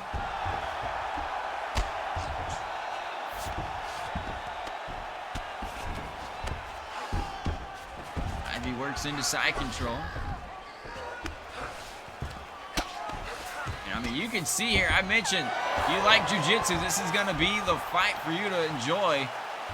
Both fighters trying their best to get the advantage. Not much really going on in that round. Bird got the takedown, had some decent submission attempts. Ivy was able to reverse, get on top.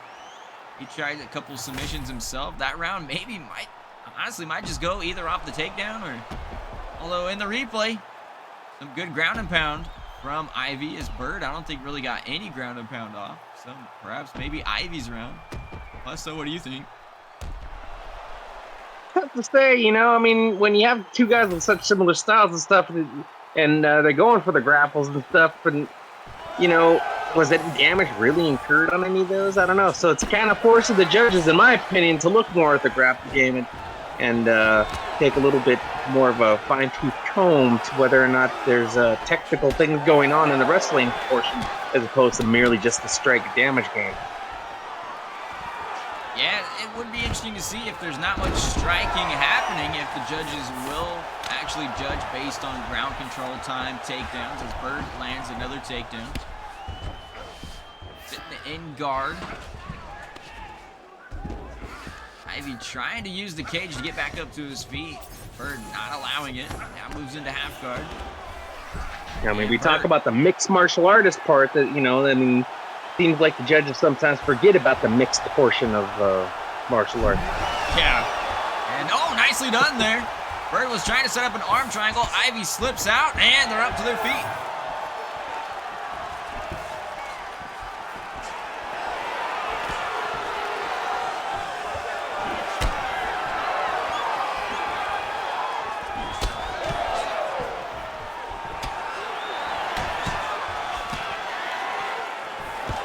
Again, Bird landing takedowns at will. Could be scoring some points for him. Oh, but Ivy trying to set up a triangle. And Bird, oh boy, look at this straight. Big slam, gets out of that one. I can't believe you let that.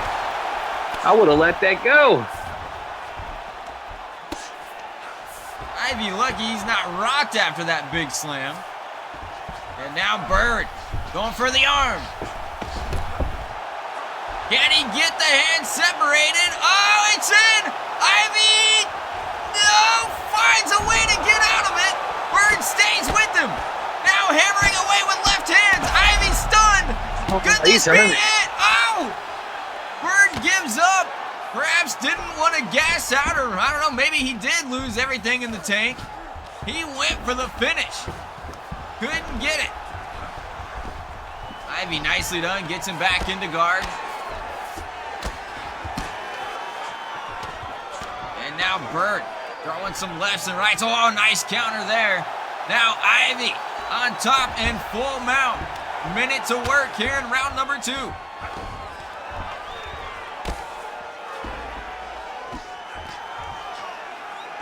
He's trying to fire off some ground and pound.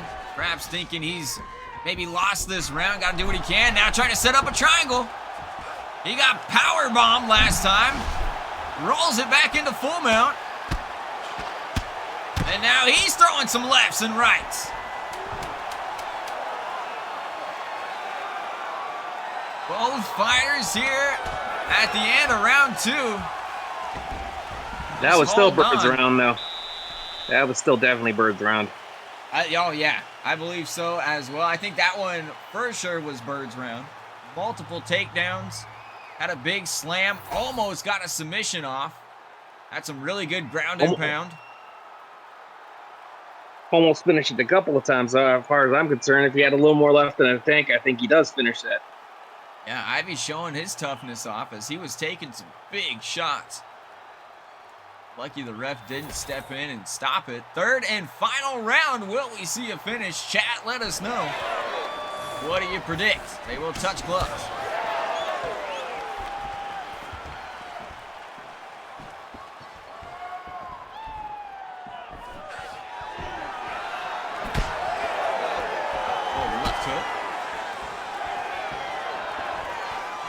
Every round, you got to start on your feet.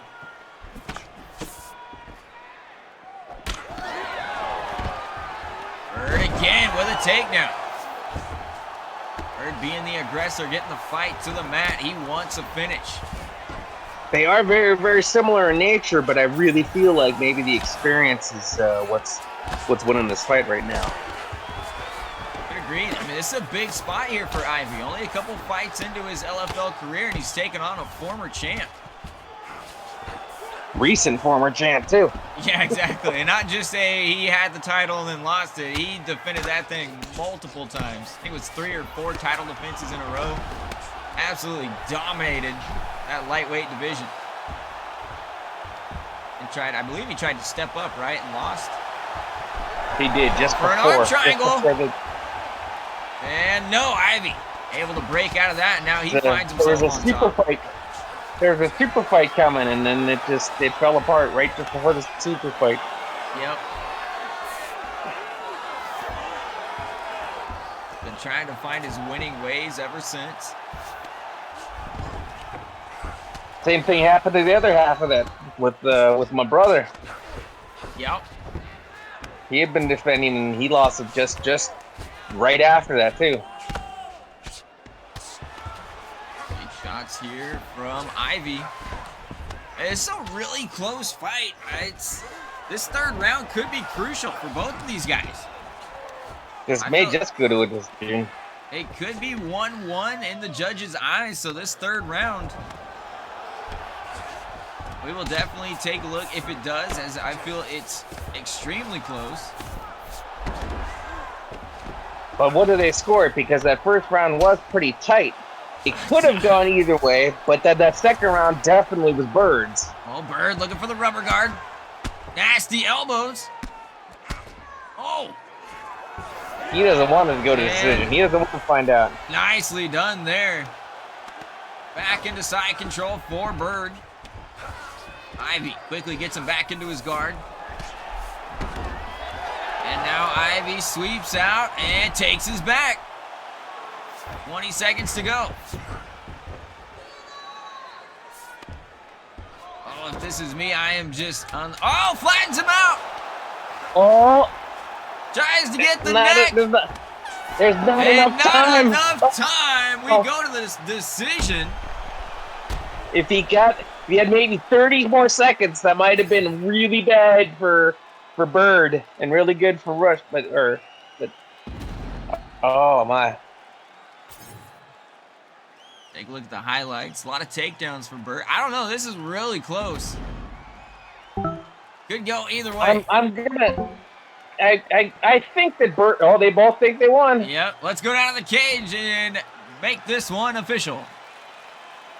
Ladies and gentlemen, after 3 rounds, this goes to the judges' scorecard for the decision.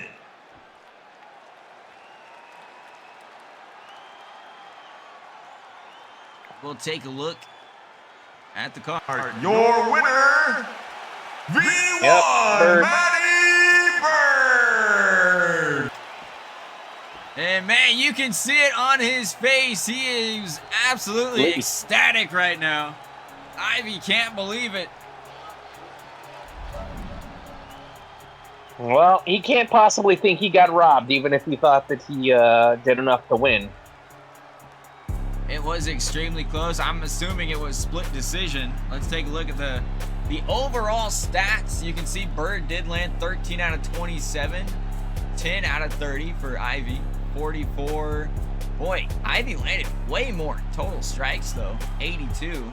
Had more time on attack, but it could be the takedowns. 4 out of 5 for Bird. Take a look at round number 1. Round number 1. See, to me, that's where it came Ivy's from. round. That's where it came from. Yep.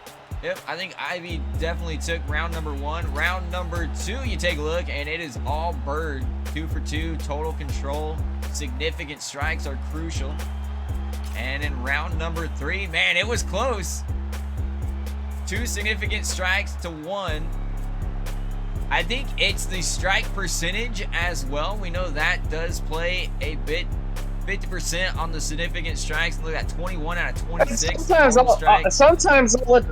Sometimes all it takes too is just where the referees were in conjunction to when certain things happen to guys, because if they see something that happened and they see a guy just even take 1 or 2 heavy hits as opposed to another one when it's a little more concealed, just 1 or 2 punches could be the difference in a fight where they think they saw something more than they got from another guy.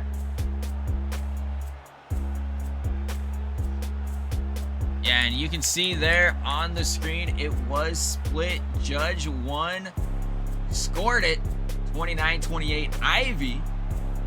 But Judge 2 and 3 scored it, 29-28 Bird. Fantastic. Doesn't get much closer than that. Does not get much closer than that. Take a look at the highlights. A lot of the takedowns, I think the fact that it showed in the post-fight replay that Bird landed a lot of those takedowns, I think that could have been maybe what won him some of those rounds that were extremely close.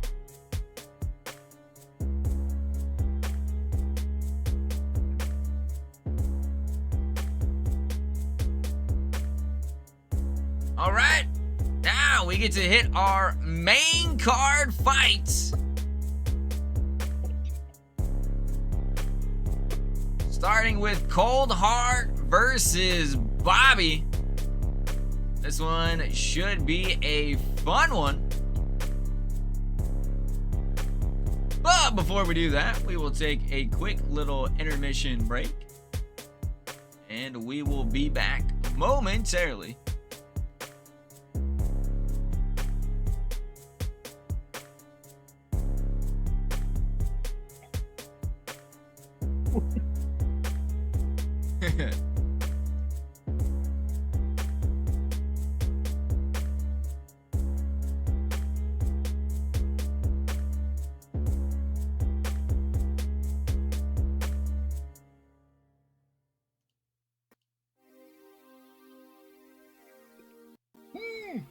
What's up, Lockdown fam? Hi, it's Topher, top tier coming at you, man. And I'm in the brand new Lockdown Fighting studio, man. All kinds of new stuff coming out, man. Helping brother Finks out, man. He's like, hey, brother Topher, man, I got something that I need you to do for me. And I said, anything, brother, what is it?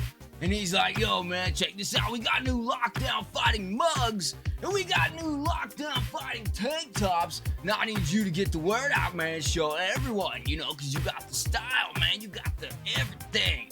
So, check it out, guys. New Lockdown Fighting League mugs and tank tops coming soon, man. All right, top tier out, man. I'll catch you fam later. Peace.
Alright guys, we are back and ready to go. Main card fights are coming up. Starting with Iceman MG Coldheart taking on Ricky Buffalo Bobby.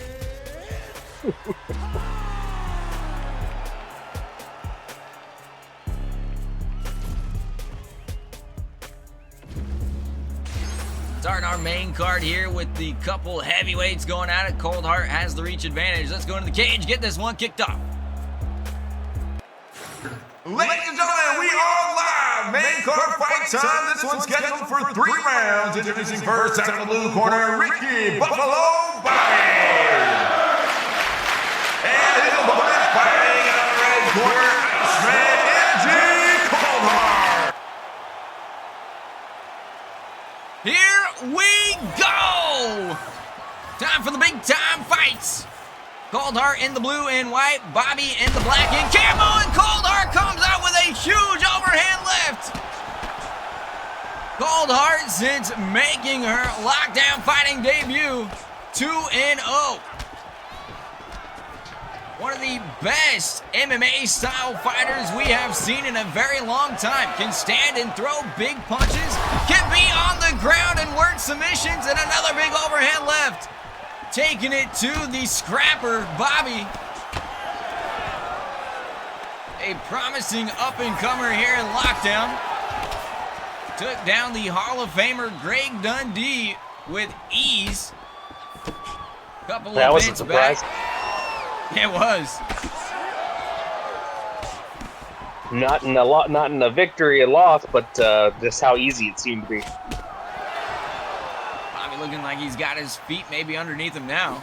Wasn't expecting the big power shots. And now look at that Coldheart. As we said, can throw big shots.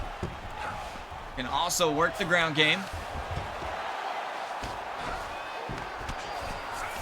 Ooh, and look at that angle, the camera.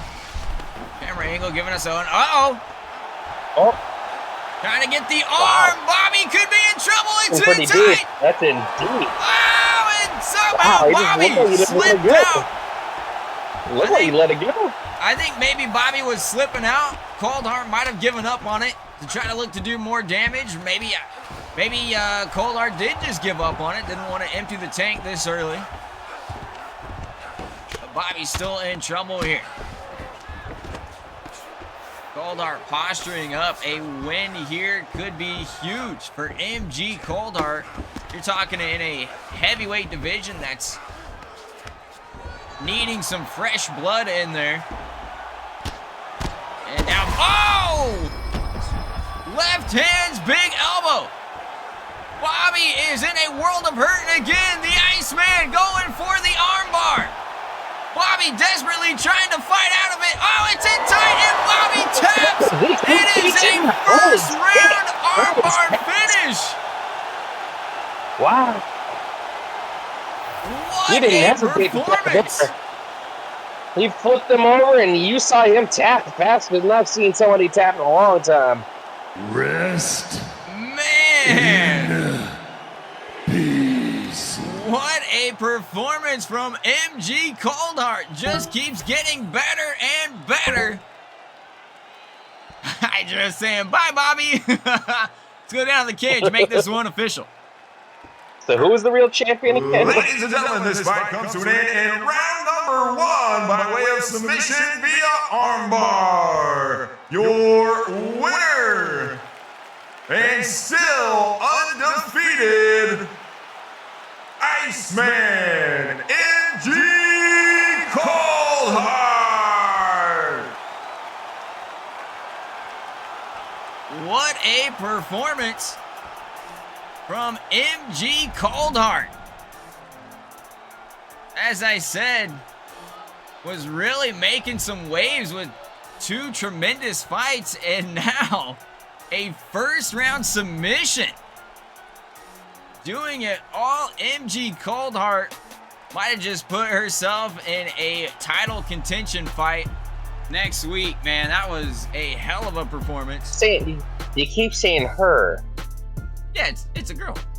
Hydro Girl, that is MG Coldheart. I do the same thing with Babs and her fighters. I was saying because earlier you're talking about her and the whole hermaphrodite thing. Oh.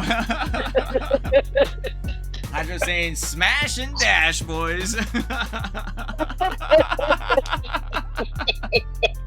Oh, that's fantastic. Man, what a submission victory. Honestly, both of these fighters, it's a main card fight, you know. Both fighters have looked really great. Either one could have been up for, you know, potential. We could be talking a five-round brawl here for Hydro Girl, MG Coldheart. Potentially, whoever wins out of the Helesto Bermuda fight could be a #1 contender fight. We'll have to see, but either way, man, a tremendous performance there. That could be submission of the night. Hero's submission was pretty good, but we've only had 2 submissions now so far. So yeah, a lot of our nasty submission experts here coming up though. As we get set for our next one, you won't see too many submissions in this one. Schaffenhaus versus Chamber. These two guys are going to duke it out. For which sure. means you just guarantee that there's either going to be a decision or a submission now. I don't know about that with this thing. I think both of their AI personalities, I don't think any of their fighters have ever had submission wins. So even Chuck Liddell got a submission once in a while. that's true.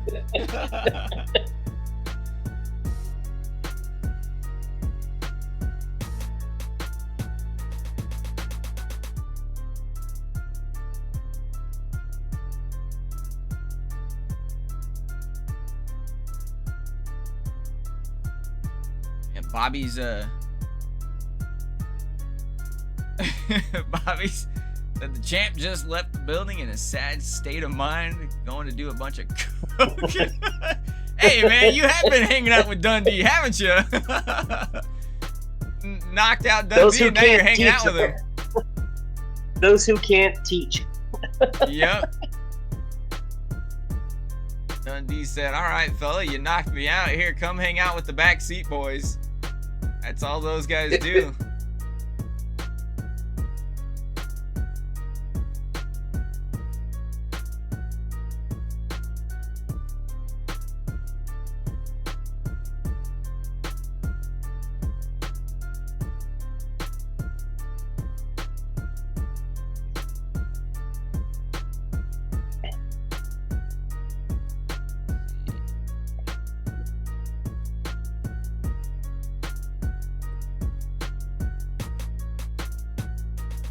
There we go. All right. AI styles are selected. Let's get our fighters selected. Have you seen that Bisping documentary? I have not, but I think you told me about it before as well. It's really good. You know that dude's was fighting half blind for the best part of his career? Yep. Yeah, that was crazy. They go into that quite a bit. All right, fighters are selected. Let's get going into our next fight. Coming up next. The crazy part about that was the fact that he clearly was stating that he had to like bribe people and do illegal shit just to get medically cleared. Yeah, that's insane, bro. I forgot to change Schaffenhaus's gloves. He's no longer the champion. Coming up next, the former champion, the Shadow Giant, Kenna Wicked Schaffenhaus, will be taking on Mike Teacup Chambers, aka Bo Tits.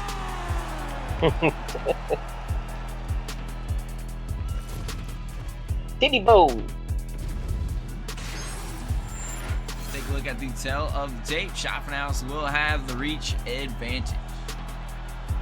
Oh, hit it. Ladies and gentlemen, this fight is scheduled for 3 rounds in the heavyweight division. Introducing first out of the blue corner, Mike Teacup Chambers. And his opponent fighting out of the red corner, Kenna Wicked Schaffenhaus. Fighters are ready. Let's get it on. Topher House in the black and green. Chambers in the white and brown.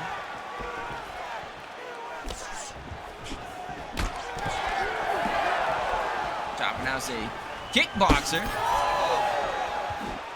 out of Viper Pit. And Chambers is a pit boxer. Yeah.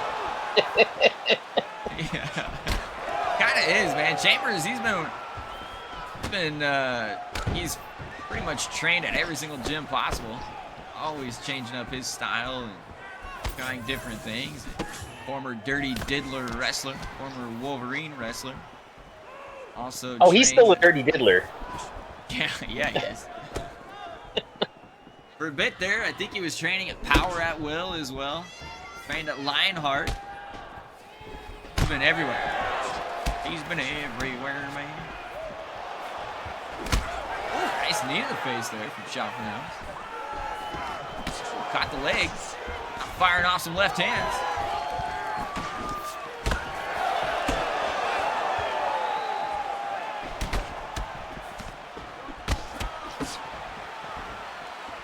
See the different styles here. Chambers likes to just get in tight, throw some hooks, uppercuts,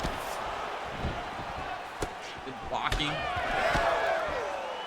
Just stand in the pocket, block, and then try to counter you. Topher House likes to use the long range kickboxing. Ooh. Superman punch, busted up the face. Oh, but a nice counter left there from Chambers.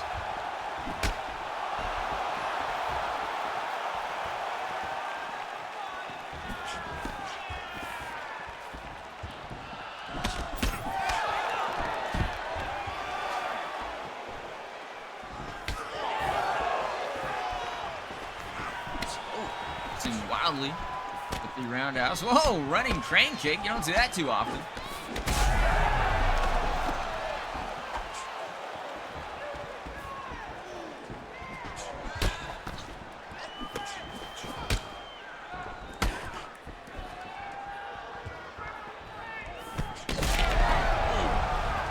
Quick jab from Topher House.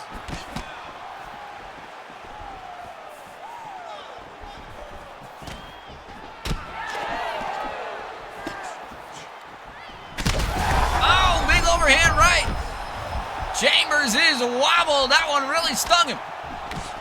Topher House trying to finish. Oh, another tight left hook. Oh, man, maybe Topher, or the winner of this fight, will take on Cold Heart. I don't know. We've got a few options.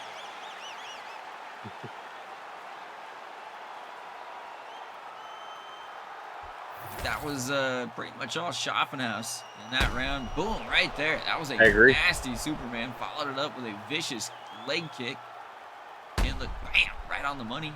Boom, eat that. Here we go, round number 2. Tough glove. Ooh, there's that counter hook, though. What Chambers likes to do. Give me a hell yeah! Oh, and Nizzy! What's going on, brother? What? Got the leg again. Again, Topher House goes to that lead leg. Oh, but a vicious body uppercut from Chambers. Oh, but Topher House answers with an uppercut to the chin.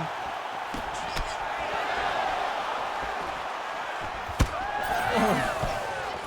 Just a thudding roundhouse to the body from Get It Wicked.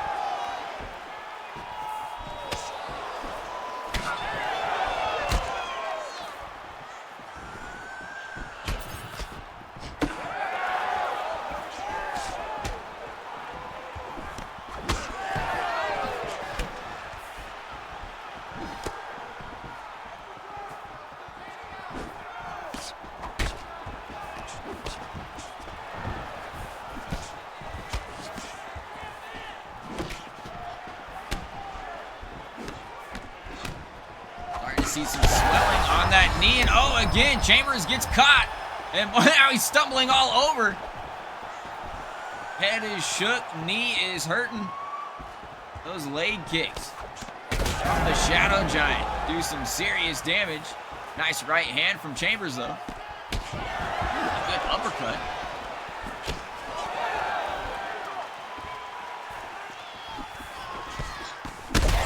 Oh, and a counter right hook. Now beating up the body. Chambers not going down without a fight.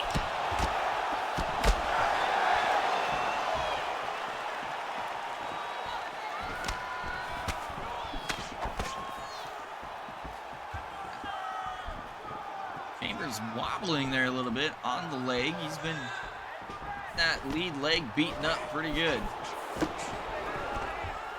Topher looks for a takedown. Good sprawl. Back up to their feet they go. We know Chambers used to really focus his training on wrestling. Well, I think that may actually be a byproduct of him splitting time in the wrestling league. Yeah, as Magic Mike Chambers. Oh, and a counter left there from Schaffenhaus. Both fighters stunning each other back and forth, hammering on each other's faces.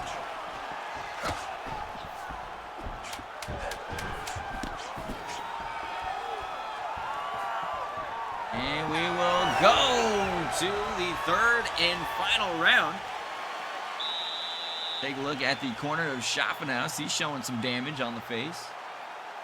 Cut on the nose and the eyebrow. Chat, who do you guys think is going to win this one? It's been pretty back and forth. Less so. What's your analysis on this one?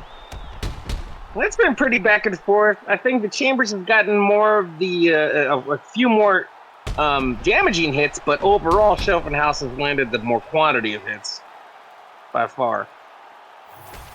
Schaffenhaus also really doing some damage to that leg. We'll see if that becomes a factor here in round number 3, third and final round. Well, he's still got them gloves on, and if he didn't hold the belt for very long, I think maybe he's still thirsting for it. Maybe his time wasn't. Yeah, I think he's had two title runs, only one title defense. Oh, there's a nasty Superman punch. We've seen a lot of good Superman punches thrown tonight. Oh, man, and again, Schaffenhaus just continues to hammer away at the lead leg. Going off the kickboxing skills, and another Superman punch. Oh, big right hand. This could be it. Schaffenhaus pulls. Looking outmatched. He's really starting to look outmatched. Full mount here for Schaffenhaus. He might have been better off to just let Chambers up.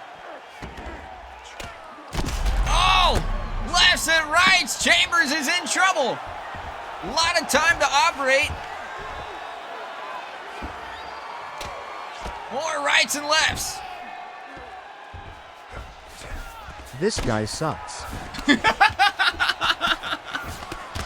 I didn't hear that. What was it? Bobby did the Texas speech, said this guy sucks. A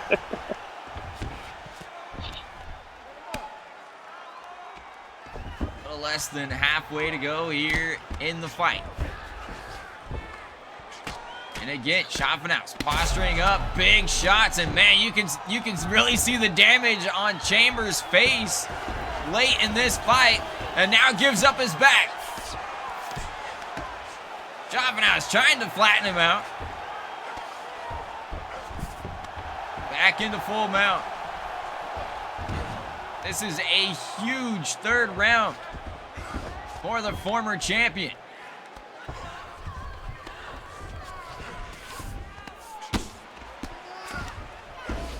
And finds a way up to his feet.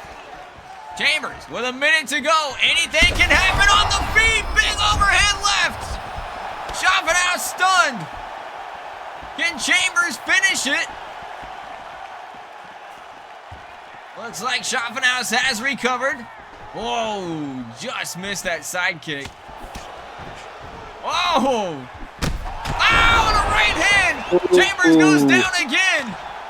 And Schaffenhaus trying to get the finish, hammering away. Oh, I thought it was over.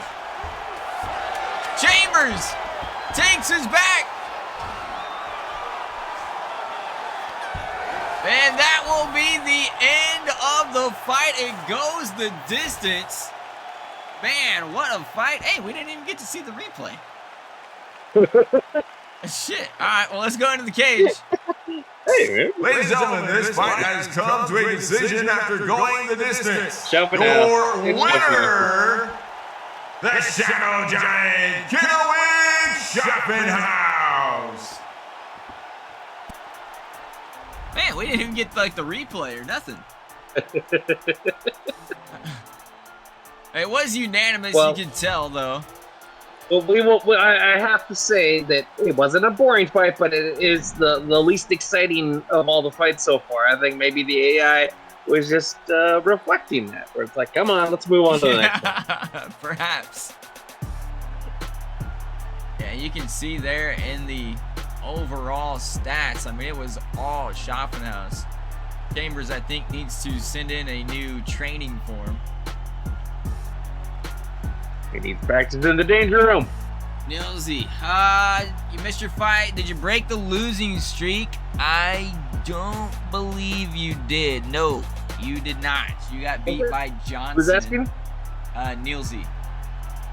Oh, yeah, that was ugly. Yeah, so we don't have a replay for this fight, so we're just gonna go to our straight intermission. Oh, we don't need to see the. You guys already know there's merch out there. If you want to get some Lockdown Fighting merch, the link is. Oh nope, because I can't type. Now the link is in the chat. What were you drinking in that mug there? Oh man, I spiked my coffee. Yeah, Nilsy, you looked great. You literally came out, hit a nice spinning back heel kick. You landed another one. I mean, you had multiple knockdowns. It was a really good fight, but Johnson just started catching you. And then, what was it? Did Johnson finish with, what was it? A second round KO. Yeah, it was second round. But, I mean, first round, you absolutely dominated. But, yeah, the fight will be up tomorrow. I always post the fights. I export them right after the stream. I'll export them to my YouTube, and then usually they get done rendering in HD the following day, and then I usually do a premiere usually by about 10-11 a.m. Pacific time for Bobby. Usually it'll be 10-11 a.m. Pacific. We'll put it this way, though. We honestly thought that it was going to go the other way in that first round, and then it just flipped. Yep, 100%. It just completely flipped. We thought, oh, Nilsy's putting it on, and then all of a sudden he just got. Sometimes it happens. All right, let's get our next one. Weak chin. Yeah, it did kind of seem like it. It did seem very like, man, came out kicking ass, and then all of a sudden, second round, it was like a complete flip-flop. Flippy floppies. All right, who's up next? The Demi. Oh yeah, Apex and Ademi. Ademi? Ardit. Oh, yeah. We'll just go with that because I can't say his last name. Like the only name I just cannot pronounce. Ademi? Ademi? Ademi? Ademi? My brain just cannot register that last name. When you said it right the one time, he was all excited. He was, yeah, he was, yeah. And then I couldn't say it. And then you said it, he's like, no. You had it. I've even talked to him personally and heard him say it, and I still can't get it right. I don't know what it is about that name. I just can't fucking say it.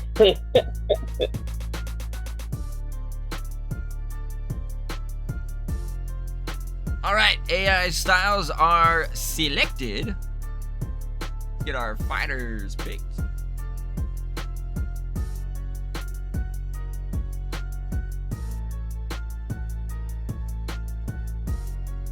Apex, and let's go. He's trying to get in my ass!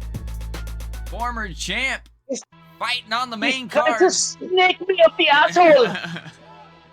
Coming up next, the Apex Predator, Daniel Lee, will be taking on the Albanian Sledgehammer, Ardit Ademi. Ademi! Just turn it into a Prince kind of thing where it's just our deep. That's it. Yeah, Ardit!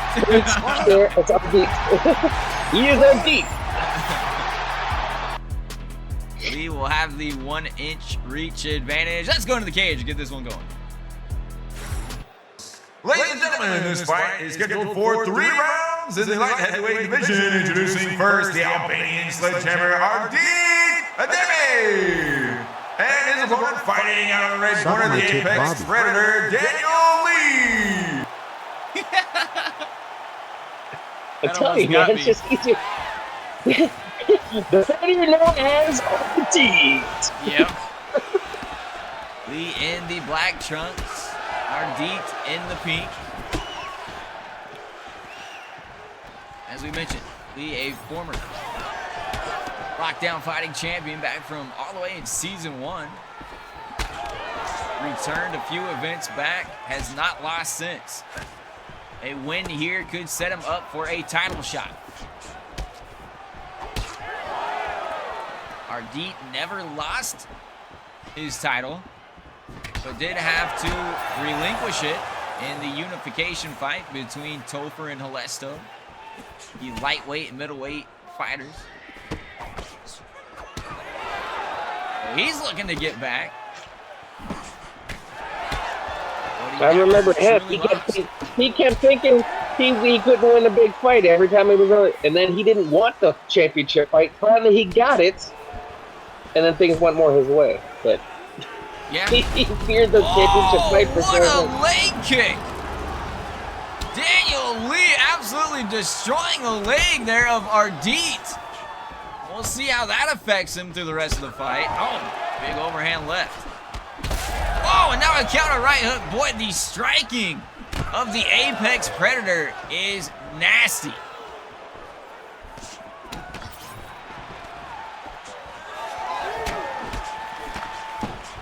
Now Lee has a game plan. He's continuing to strike at the leg.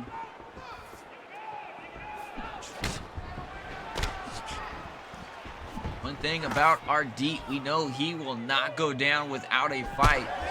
One of the toughest fighters to put away, and just like that, a big uppercut, and now Lee is rocked. Lee switches stance. There are a couple big leg kicks from Ardit.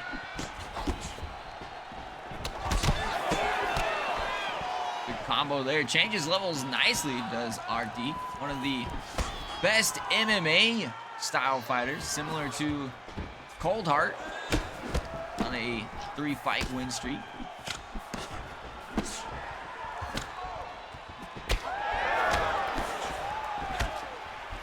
push kick. Oh, and a big uppercut sends down the Apex Predator. So Ardit ate some big shots early in the first round and has answered back nicely. Oh, and now a massive roundhouse. Oh, a big left. Ooh. And Daniel's in trouble. 10 seconds to go in round 1. Big shot, still throwing. Nose, oh, that was a late kick there from Ardit. And right at the end of the round, Daniel Lee got the nose busted open. Wow. That thing does not look pretty. It does not. Oh, and there, oh, I thought that was the shot that opened up the nose. Man, Ardit came out, got his knee crippled. Took some big, heavy hands from Lee, and then all of a sudden just turned it on and started mollywopping on Apex.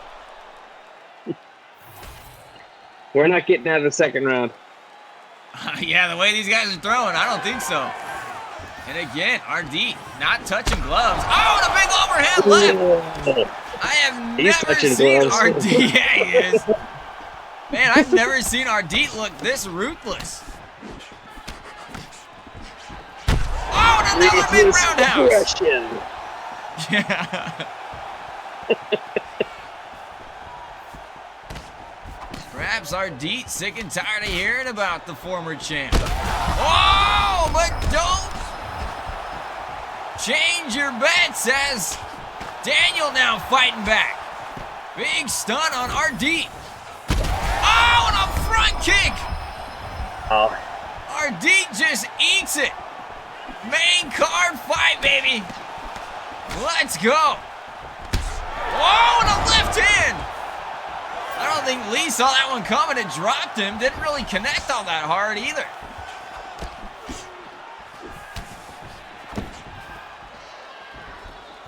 Man, what a fight. Doing it again. Trying to land that roundhouse. Trying to get that head kick knockout. Oh, and a left hand from Lee. Ardit on the retreat. Lee tried to connect with a roundhouse to the head. Couldn't quite get it. Again, vicious leg kick. Goes high again with the kick.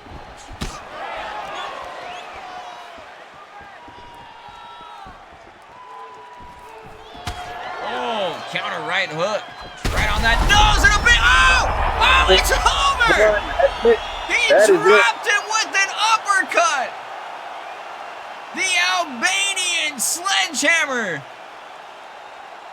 Showing he means business. Wants his title back. Look at that uppercut. And as he's going down, oh, I think he might have caught him. Either that or the first one got him. Not sure. Is that guy dead? I think he was out on the first. That guy, I think he was too. I think the second one might have clipped him. But Daniel Lee goes down to the Albanian sledgehammer. Let's go into the cage and make this one official. Ladies and gentlemen, this fight has come to an end in round number 2 by way of knockout via uppercut. Your winner, the Albanian sledgehammer, Ardit Agavi.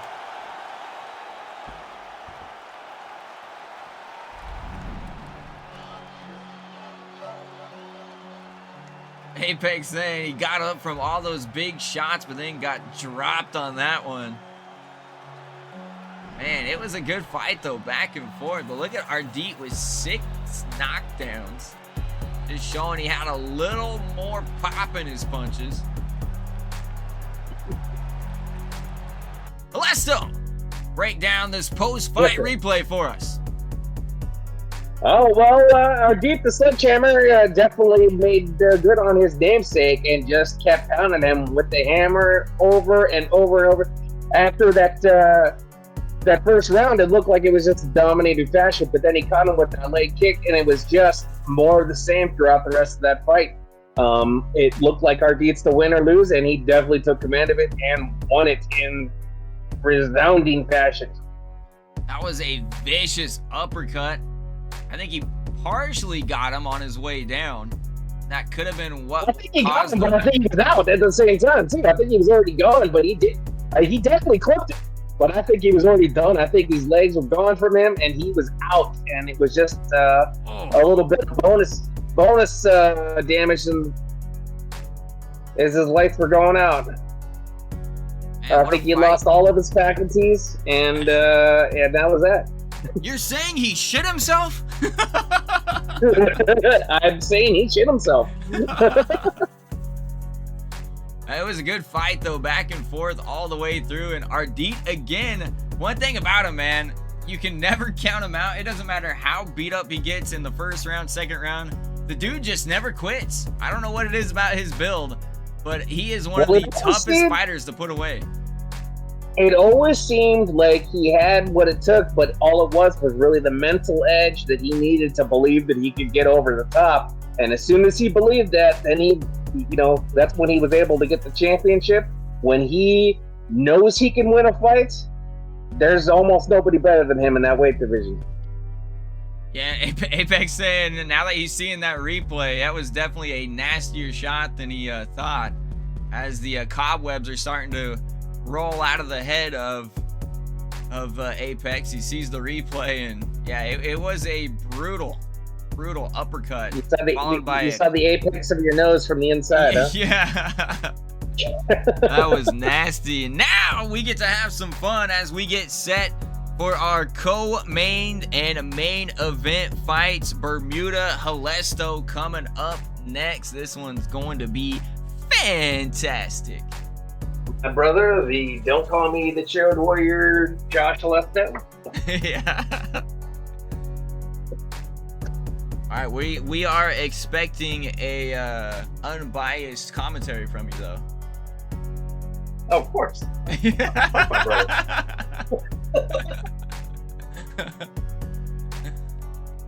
All right, let's get these corners set up. When have I ever coddled that bitch? That is true.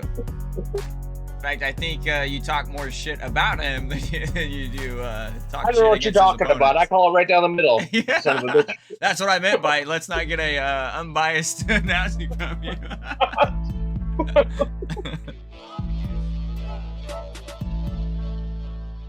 There he is.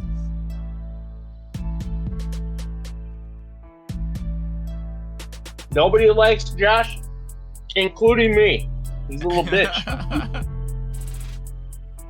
It is co-main time. What is going on here? I think I moved this. Is that what happened? Did I move? But he earned being a pain in the ass.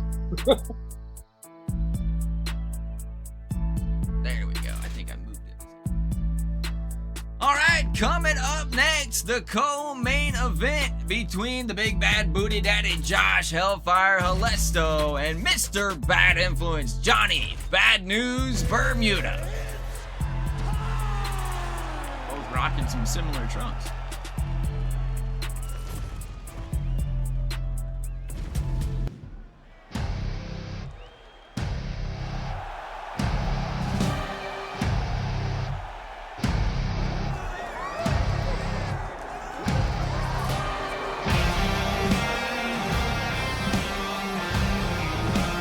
Whether you love him or hate him, he is one of the greatest MMA fighters of all time. Making his way again to the LFL cage, Johnny Bad News Bermuda. Fighting out of Nassau, Bahama under his own gym, the Blackhearts MMA. Jiu-Jitsu, Judo, Muay Thai, he can do it all. Holds the MMA record for most triangle submissions.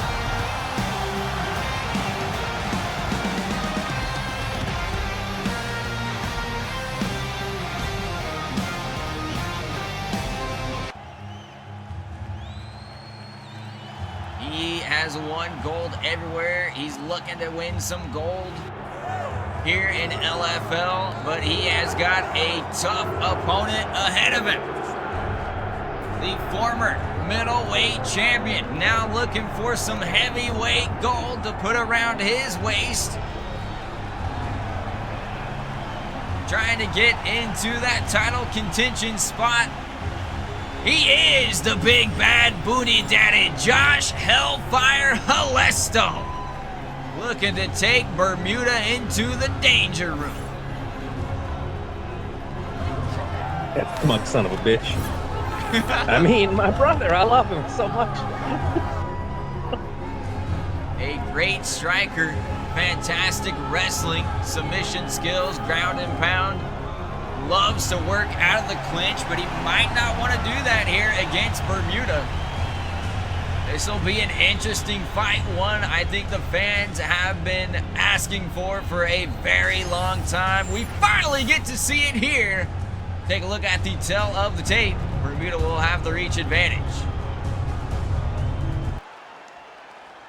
My brother's got the weight advantage, though. He's got a little more meat on his bone. This is the co-main event of the stream. With that said, it's time to fight!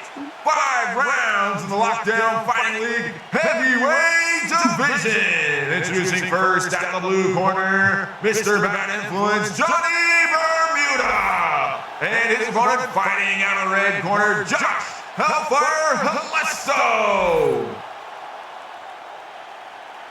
Here we go, fight fans. Halesto in the blue, Bermuda in the red. Both fighters, top-ranked heavyweights. Halesto. He can stand and strike. Likes to work out of the clinch. Great wrestling skills.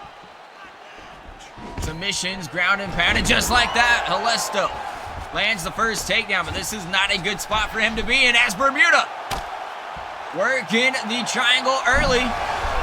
And Halesto showing some good submission defense early. I think it's hard for him to hold up on that because he has such a high success rate on takedown percentage, but at the same time, that's exactly what Bermuda wants from him. Yeah, Bermuda does not mind being taken down as he usually gets him in that guard position where he can do a lot of damage.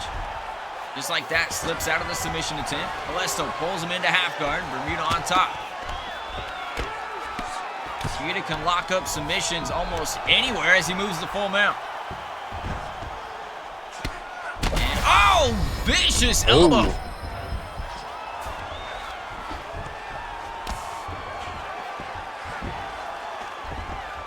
Posturing up again. Rights and lefts. Halesto trying to cover up. Does pretty well there.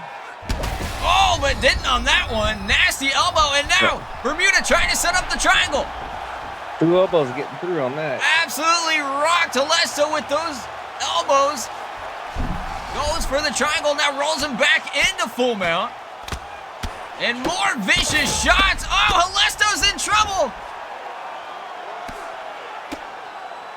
Could still be reeling from those elbows. He is holding on for dear life.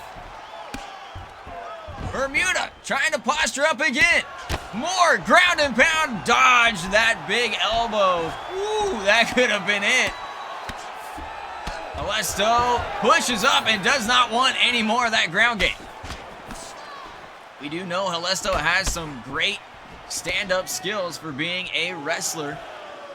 But Bermuda has some nasty Muay Thai. Looks for the takedown. A nice judo toss there. Reversal from Halesto. But Bermuda right back in to guard. And Halesto needs to be careful here. Trying to work into half guard, and Bermuda back up to their feet. Now Bermuda looks for the takedown. A nice reversal again from Halesto. Back on top. Into side control. And now Halesto works into full mount. Trying to separate the arm, and no, Bermuda. Quite the back and forth, huh? Yeah, man. What a round. If we go based on strikes, I have to give it to Bermuda, but on a technical level, that was definitely back and forth. It was back and forth. I think damage, though, wise, those 2 big elbows, a lot of ground and pound. No, yeah, that's what what I'm saying. Bermuda. If we're going based on strikes, yeah, definitely Bermuda's. Yeah. But ground game, it was relatively, like you said, it was technical. It was back and forth. Wrestler versus jiu-jitsu. Both fighters showed off their skills. I mean, this is what I like, too. In the replay, we had a little bit of ground game. We had some ground and pound. We had some striking. It's a fun fight here. This is why it is a 5-round co-main. I don't think it's going 5. No, I don't think so either. Oh, 360 tornado kick from Bermuda, but a good block from Halesto. Lunging straight, and Bermuda looks for the takedown and lands it. One has to wonder, though. You know, we talk about how Bermuda doesn't mind being taken down. One could say that Josh does not either, depending on where they end up on the ground. That is true. Halesto, like we said, one of the top grappling wrestlers in lockdown. Bermuda, one of the top jiu-jitsu grapplers. Looks like Bermuda could be trying to set up one of those heel hooks. But Halesto not allowing him. And look at that. Herb Dean gonna stand him up. Interesting. Sometimes you do get that, though. When guys are so good on the ground, kind of becomes a stalemate. Ooh, I don't mind, but I am a little bit surprised at the speed of that stand-up. Yeah, we haven't seen a stand-up like that in a while.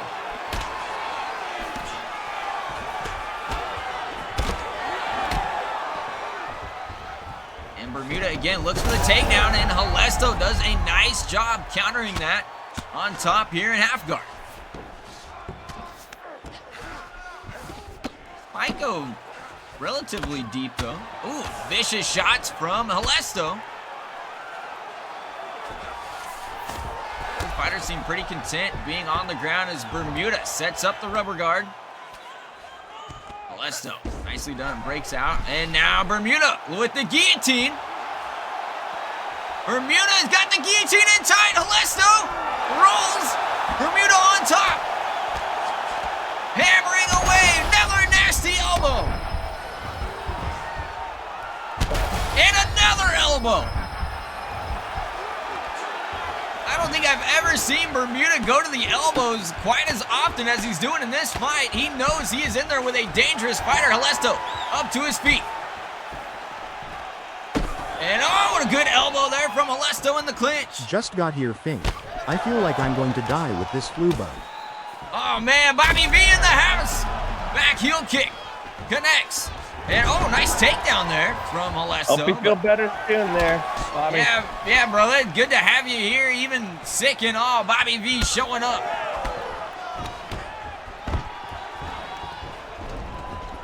And now Halesto trying to lock in a guillotine.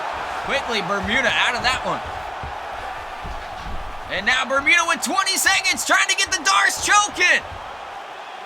Halesto is in trouble. Can he get out? Bermuda's got it locked in. Halesto is trying to fight out, and somehow he does. I don't know if he got out or if it was the end of the round. Man, that was close. What a fight we are seeing here between these two. It was this in there is fight tight, of the night. but I think he did get out of it the last second there, but it was looking pretty bad for a second there. It was extremely deep. Halesto's doing a nice job takedown defense. You can see reversing it right here from the clinch. Caught the ankle. Nice little trip, but didn't want to jump in. I think he realized not to jump into that guard of Bermuda. And again, tried to get that guillotine, but Bermuda got out of it quickly. So we go to round number 3. Halesto's been offering the glove. Did not that round. Bermuda has not given it to him.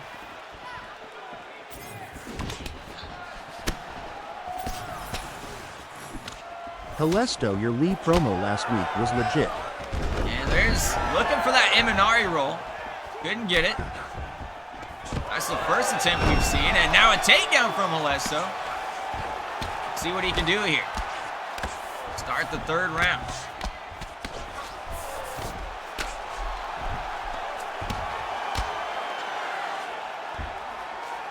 Got a little stalemate here, Bermuda. As Halesto finally moves into full mount. Tries to get the arm, couldn't get it. Bermuda gets him back into half guard, now quickly back into guard. But Halesto, back and forth they go on the ground. Gotta wonder too, a lot of this grappling will come down to nutrition, conditioning. Who's got the better conditioning as now Halesto full mount, hammering away. Bermuda dodges the elbow.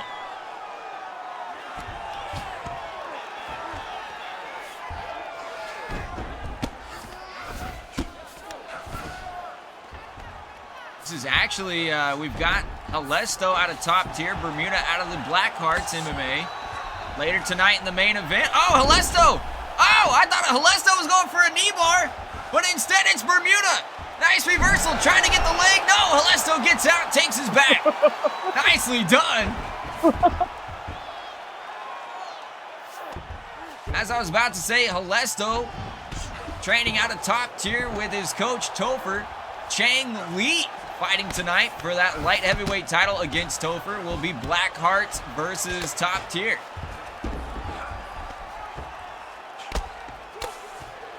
A lot of bragging rights on the line with this fight, along with potential title contentions.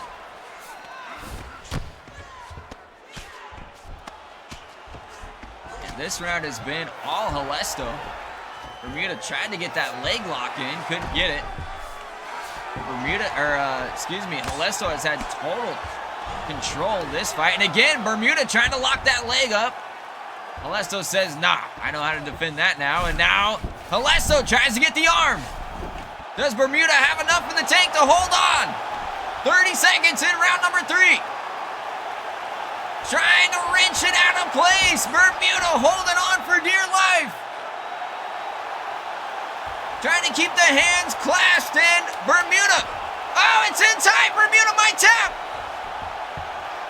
And no, with no time left, we go to round number 4. That was probably the most dangerous spot we've seen Bermuda in. Helesto starting to get the offense rolling. We do know Helesto is kind of a late round fighter. That is why he was so good defending. It seems like Josh is adjusting his game a little bit more than Bermuda is, and he's getting keen to what Bermuda's bringing to the table. It does feel like Helesto's kind of showing that, hey, I can do a little bit of everything, whereas Bermuda kind of sticking with the game plan. Look at that. No touching gloves. Last round, big uppercut. They touch gloves this round. Signs of respect shown from Bermuda. Takes a big uppercut. We do know Helesto's got some serious pop in his stand-up. And now, get a little dirty boxing. Bermuda looking for that Imanari roll, just missed it. Helesto dives in. So it didn't matter. Got the fight to the ground. Bermuda with a nice reversal. Catches the punch. Rolls him into full mount, but Helesto showing some defense. This could be the difference in conditioning. Bermuda postures up and now moves into side control. Boy, what a fight this is.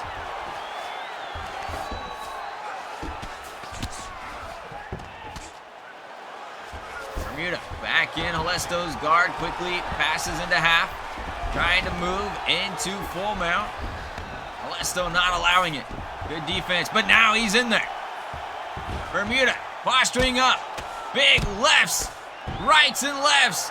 Helesto trying to dodge.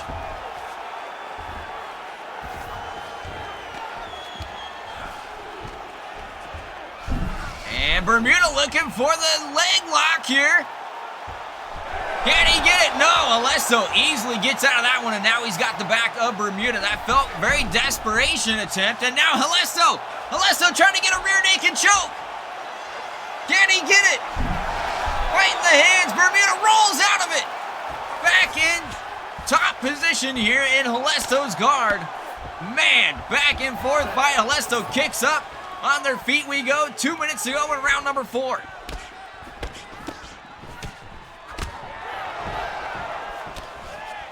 Helesto trying to get back into that clinch. Both fighters do like to fight and grapple out of the clinch against the cage. Looking for the single leg and drags him down. Nicely done there by Helesto. Helesto trying to get these takedowns and avoid the guard of Bermuda. Looking for a Kimura. Oh, he's got it in! Bermuda may have to tap. It is in tight. Oh, he transitions. Armbar transition. Can he get it? Bermuda in trouble. He's got it in and he taps. What a win for the big bad booty daddy. What a fight. Can you not respect how much spit and vinegar my brother's got? Woo! That was a tough battle back and forth. Both of them had their moments, but it is the big bad booty daddy that gets the win. Let's go down to the cage and make this one official. Ladies and gentlemen, this fight has come to an end in round number 3 by way of submission via armbar. Your winner, the big bad booty daddy, Josh Hellfire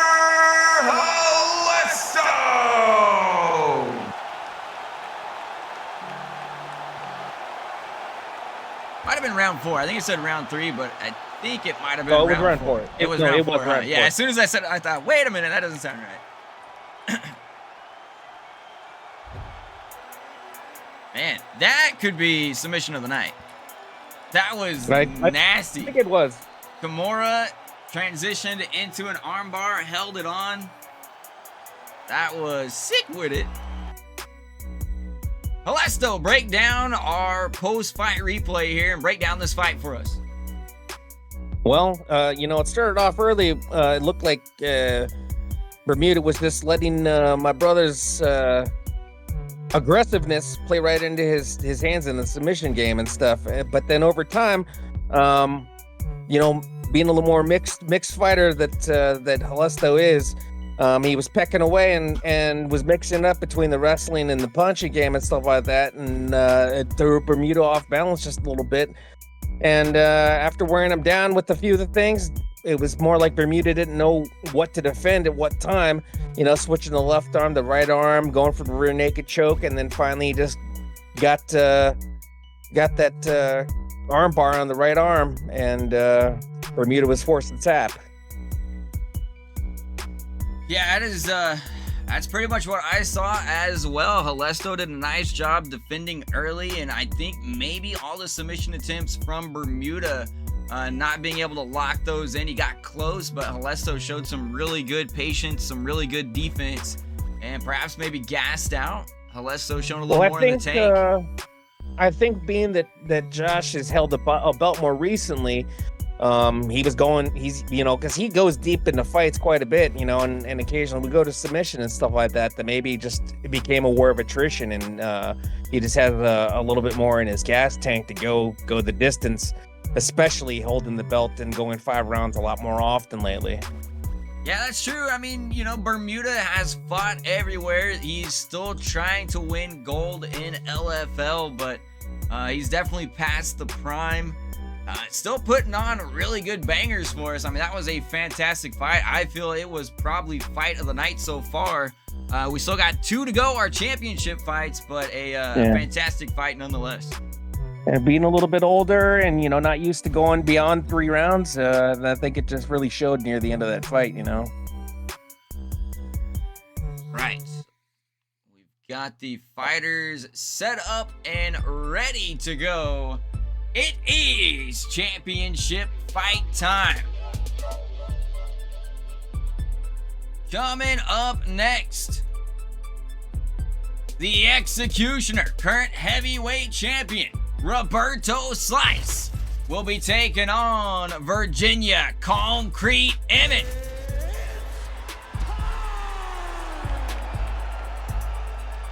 Put your predictions in the chat. Will we have a new champion, or will we be saying "and still"? Bobby, were you talking about the hype video for Chang Li?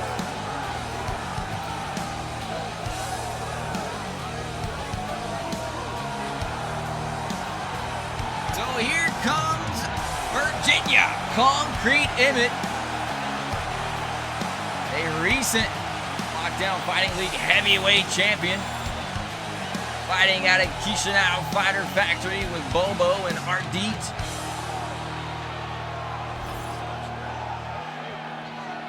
A pure kickboxer. 11 LFL wins, 10 by knockout. One thing about Emmett, he's either gonna knock you out or you're gonna knock him out. But no matter what, he's gonna push the pace.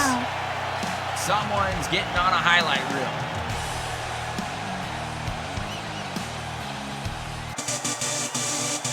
Knock you out. I'm gonna knock you out. Here comes the champ. He's been dealing with a flu-like symptoms, but he said he's not gonna back out of the fight. He is gonna go in there and give it his all no matter what. A seasoned veteran LFL OG. the Executioner, Roberto Slice. Founder and coach of Lionheart Kickboxing. The champ is here. Pure power and speed.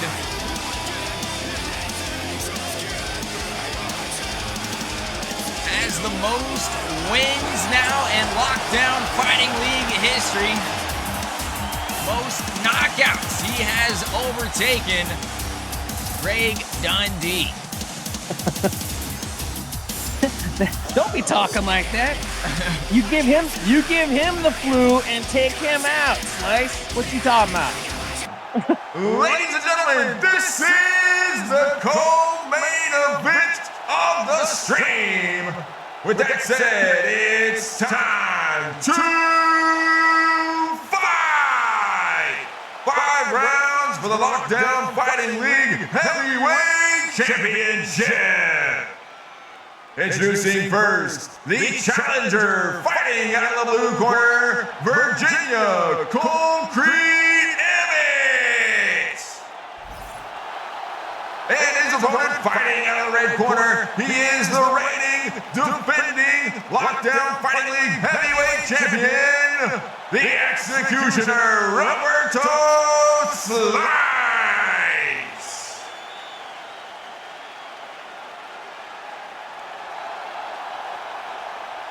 Woo, big fight feel, here we go.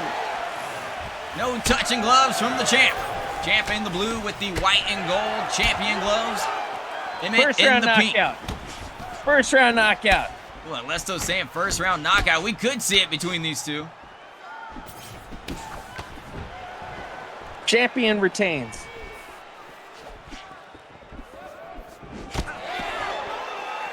I think if we are to see a first round knockout, I think it would come from Slice.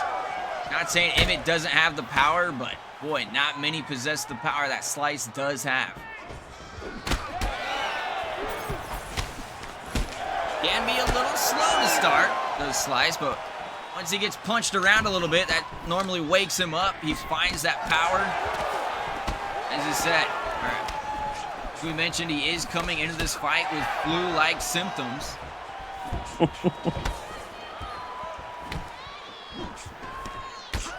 He's looking for a Michael Jordan flu fight, and there's a big overhand left. He is a hypochondriac in his off time, though. So. Yeah. So Emmett takes the first big shot here in this championship fight. Ooh, looked like he was setting up a crane kick, pulled it back, as Slice was kind of taunting him a little bit.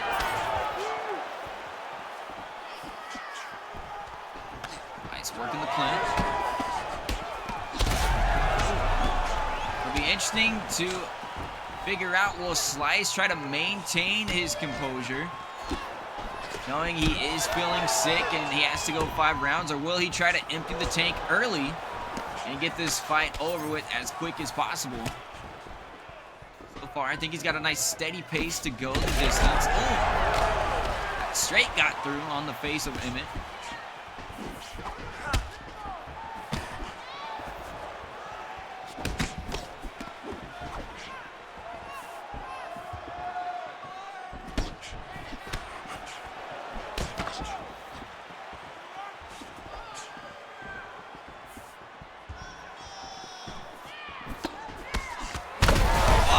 Counter right hook. Emmett's wobbled. Under a minute to go. This is where I feel he's maintaining a little bit of stamina. Another big right hand. Oh, now he's firing away. Letting the hands loose a little bit. Oh, another one. Letting them hands loose. He's trying to get it. I was going to say, normally he is extremely aggressive once he has his opponent rocked.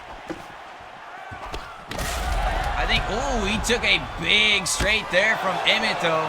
That might have busted up the nose. Round number 1 comes to an end, and look at the blood pouring out of the face of Emmett. He took a nasty shot. I think it's on his left side of his face, though. We don't have a camera angle there. Can't really see it. Perhaps we'll see it in the replays. Look at this counter right. Bam! Oh, and then rips a nice left hook to the body. Good level exchange.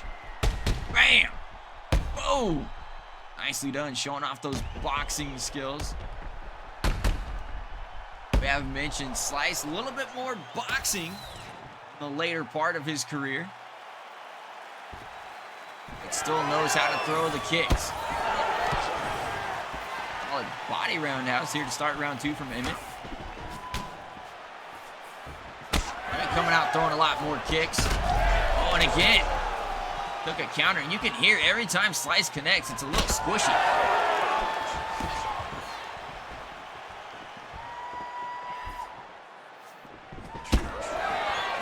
Again, Emmett goes to the body, perhaps trying to wear down the stamina of Slice. Landing head strikes at 30% is the champ.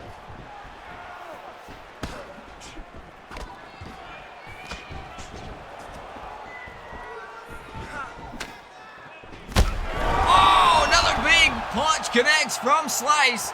Emmett back up to his feet, and the counter right. Followed it with a left straight.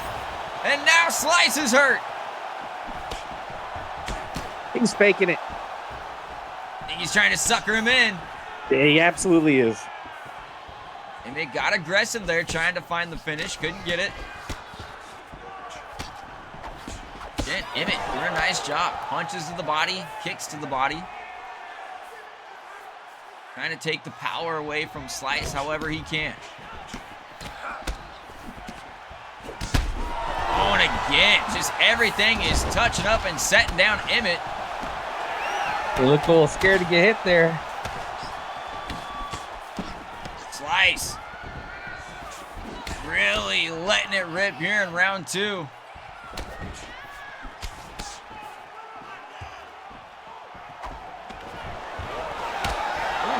Roundhouse from Emmett, but it's kind of grazed Slice, and a counter right hook. Emmett went for a side kick, missed, and ate a right hook from Slice.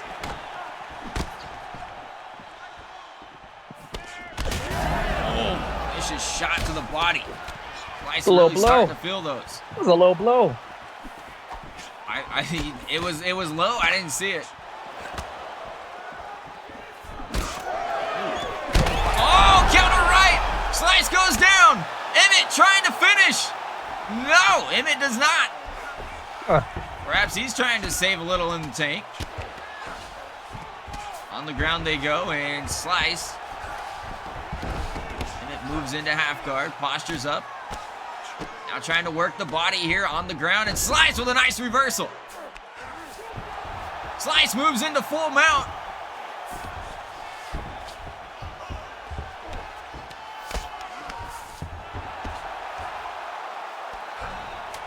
Ten seconds to go in round 2. 5-round fight.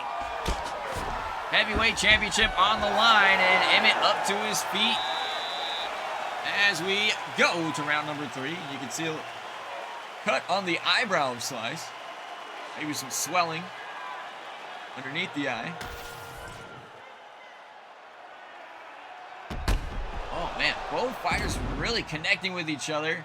It did feel like Emmett was starting to maybe shift the momentum right there. Just missed with that one and then ate that nasty right hook. Emmett's tough. Slice, we know, when he connects with a lot of power. It was a good right hook there from Emmett. But you got to wonder, how much does Slice have left in the tank? As it did feel like Emmett, even though he was eating a lot of shots, did kind of feel like he was taking over the momentum. Probably was that low blow. He hit him with a low blow.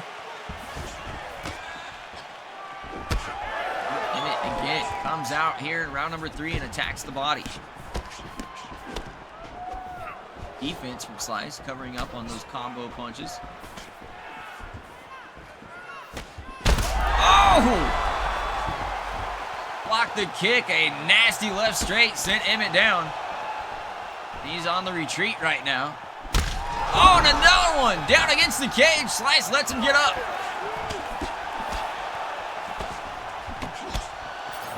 Slice, feeling under the weather, just does not want to be wrestling at the moment.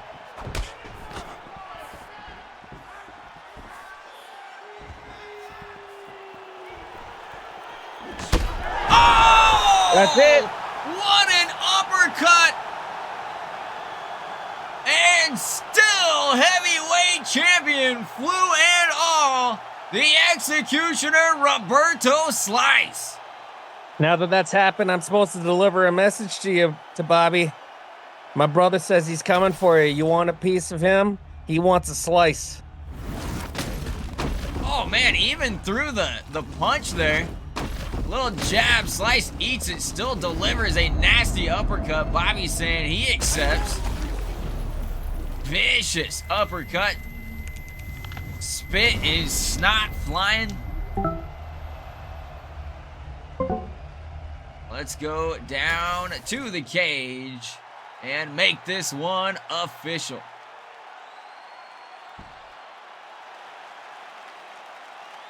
Ladies and gentlemen, this fight has come to an end in round number 3 by way of knockout.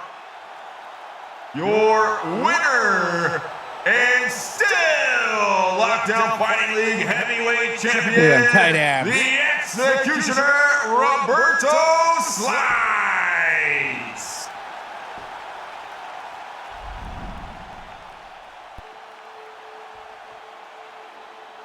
So it is the first time in Slice's 4-year career where he gets a title defense. Nicely done there, and you can see, just looking at the overall statistics, more stuns, more knockdowns. It's a good fight. A It's fight. a great fight. Yep. Helesto, take us through our post-fight replay. Well, it looked like at the beginning it was a little slow to get going. I did predict the first round knockout, but it looked like there was still a little bit of timid startings and stuff, and then he let his fists go in the end of the first round. That's when it looked like Slice was taking control of the fight early. We did see Emmett come back in the second round just a little bit, but I personally never had a doubt in at any point in time the Slice wasn't going to retain his title, even though it did look pretty evident that the flu was affecting him to some degree. He looked a little bit slower than he normally does, but at the end, he had more to offer his opponent than Concrete did. He was looking pretty liquid as far as I'm concerned. And we've got Bobby V in the chat saying he's going back to sleep, not feeling well. But hey, you know what? Flu symptoms and all, he still found a way to get the W, retain the title, and that says a lot about our current heavyweight champion, man. He never had the successful title defense. Maybe that's what he needed. Yeah, now he did, and now, I mean, we've got a lot of competition up there. Helesto, Schaffenhaus got wins. Coldheart on a 3-fight win streak. I mean, man. Well, he said he accepted the challenge, huh? So, is that the next fight then? Well, I'll have to see. I gotta look at the records. I gotta look at what's available. Well, I know that Slice has been wanting, because Slice thought for a second that Josh was ducking out, and then he says that he still was. He was still waiting for him. So that was that's a fight that's been brewing since last year. It is. It's another fight that I know the fans have wanted for a while, Helesto Slice. So we will definitely take a look. It was a 5-rounder between Helesto and Bermuda. But we've got. I'll have to see. I do think that if there is a heavyweight title fight to be done, it would probably be Slice versus Helesto. But we do have Coldheart on the 3-fight win streak, dominating first round sub tonight. Schaffenhaus goes the distance in a slobber knocker. So a lot to look at there between Helesto, Schaffenhaus, and Coldheart. I won't really know until I go through all the rankings, but definitely a possibility. We'll probably give Slice LFL 25 off to recoup. I know I want to bring the women's title out for LFL 25, so we might give the heavyweight champion the event off, and that might give us a little more time to figure out who will face Chambers him. is going to want to see that. yeah, Chambers always enjoys that. right, let's get our next fight set up here. Final fight of the night. The light heavyweight champion Topher will be taking on one of the fan favorites right now, the king of the Kumite, Chang Lee. We'll get that one going. You guys can continue to watch Emmett getting knocked out over and over and over.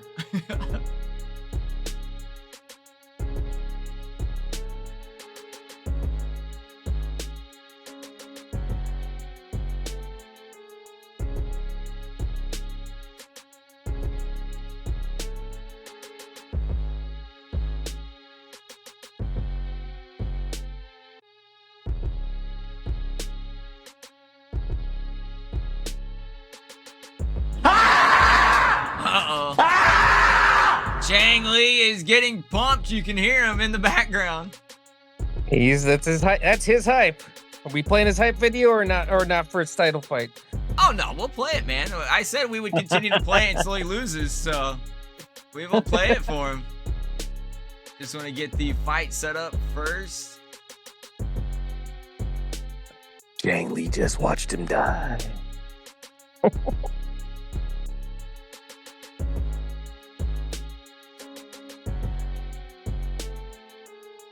All right, guys, final fight of the night. The headliner, the main event, light heavyweight championship on the line. Top tier Chris Topher taking on the king of the Kumite, Chang Lee. And of course, for this man fights every time, you get to enjoy this hype video. Check it out.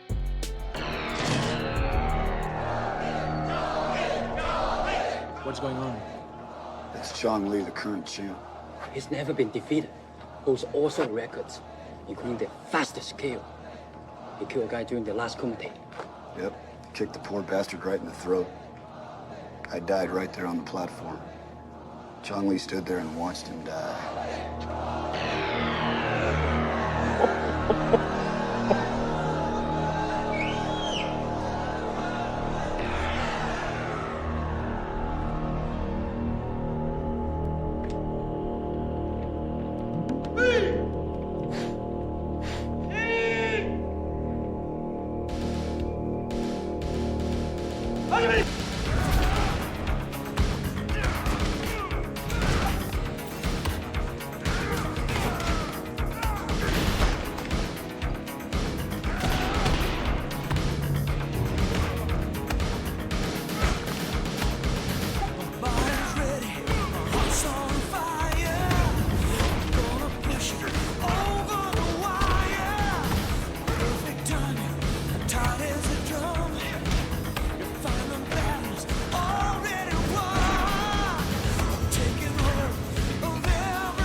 I swear one of those cats he knocked out was Carlito Caribbean Cool.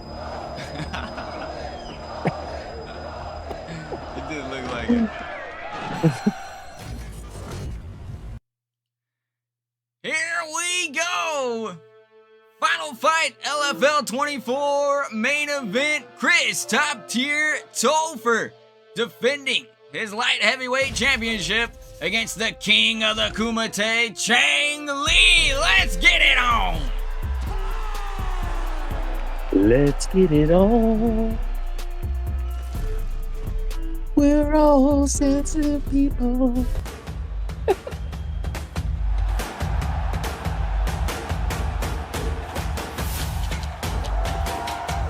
Here he is, a fan favorite. It took him some time to get used to the MMA fight style, but now that he is used to it, he has been on a tear. 4-fight win streak, all by knockout. The king of the Kumite, Chang Lee.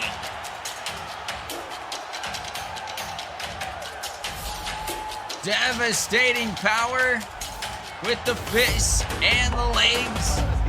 Kickboxer, Muay Thai style as well. Great cardio. He is tough to put away. He starts out extremely fast, has had issues falling off as the fight goes on. This is a 5-rounder. Big moment here for Chang Lee. In both his wins and his losses, I've seen him dominate the entire first part of the fight. Yeah, for real.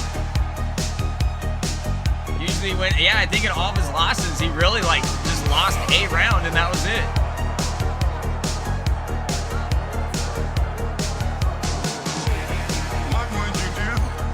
And here comes the current light heavyweight champion of LFL, Chris Top Tier Topher.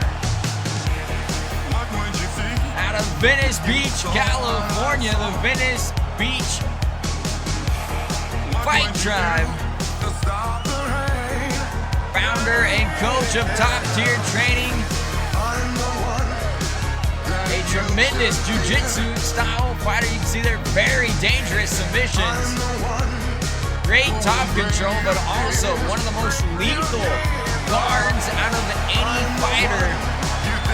You do not want to be in his guard, but he does have the tendency to stand and strike with strikers. He does that, we could have a new light heavyweight champion. Big fight field! Come on, guys, let's get it! Let's go down to the cage and get this one going. Ladies and gentlemen, this is the main event of the stream. With that said, it's time to fight! 5 rounds for the light heavyweight championship. Introducing first, the challenger fighting out of the blue corner, the king of the Kumite, Chang Lee!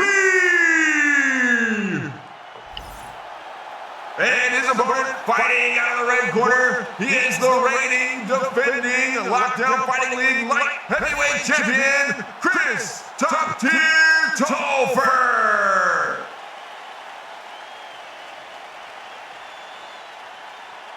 Top Tier Topher. Here we go, fighters are ready, let's get it on. They will come out and touch gloves, and oh, Topher comes out with a front kick right to the face. Topher in the black trunks and the white gold champion gloves. Chang Lee in the red trunks. Boy, I think when we all saw Chang Lee come into LFL, we thought, man, this dude could be a terror. Started off, I think, on like a 4-fight losing streak. We thought, well, maybe it just won't work for him, but boy, has he really come on over the past couple events. 4-fight win streak. But Topher looking to become the fighter with the most title defenses in Lockdown Fighting League history.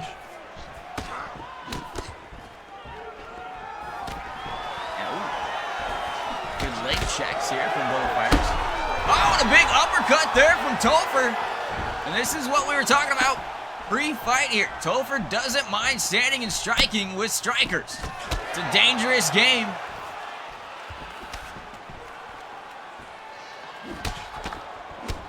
So far doing a nice job. But all it takes is a quick flurry from Chang Li. And Topher looks for the takedown. Stuffed nicely from Li.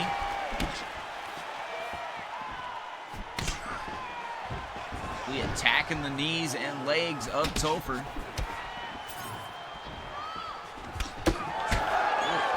Nice left-right hook combo from Li.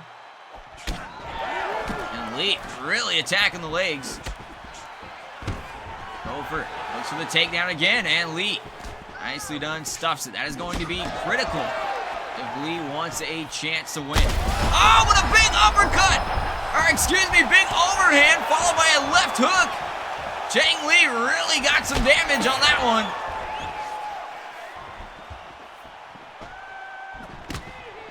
Into the clinch. Both fighters like to operate out of the clinch.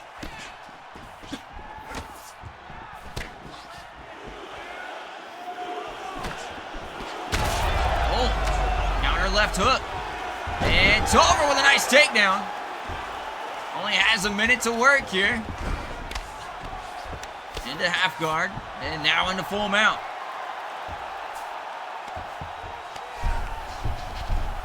Looking for the arm bar. Trying to separate the hands. Oh, he's got it in. Chang Li's in trouble. Topher gives up on it. Maybe didn't quite have it in all the way. Doesn't want to gas out here in round number 1. And that will be the end of round 1. And Helesto, man, give me your thoughts here so far on this one.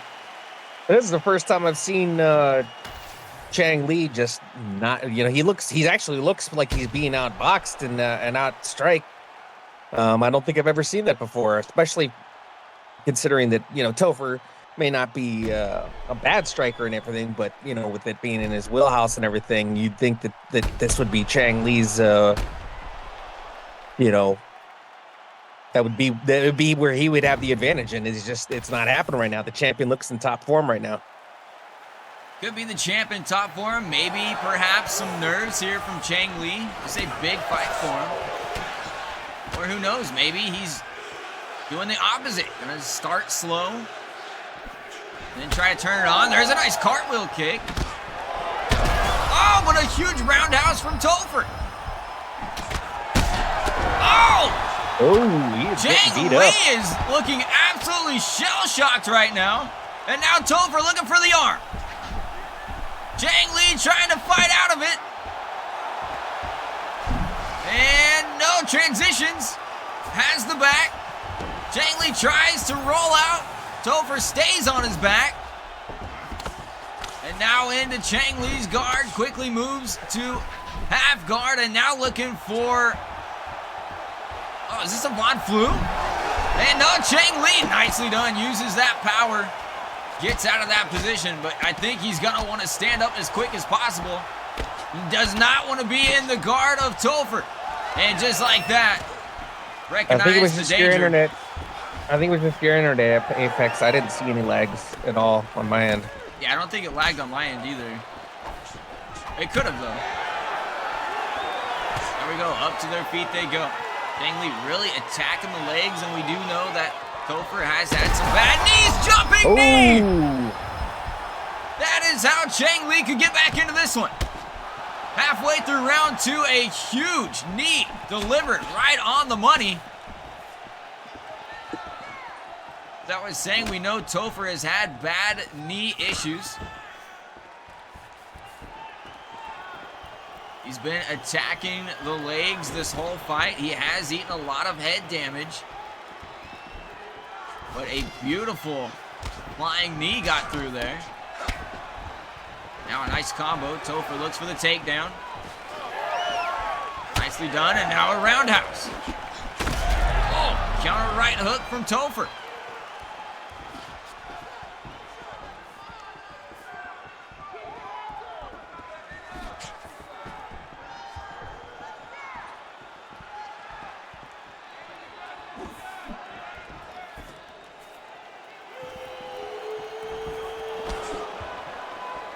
for that overhand. Couldn't land it. Oh, another good leg kick, and you could hear that one. Topher limping around.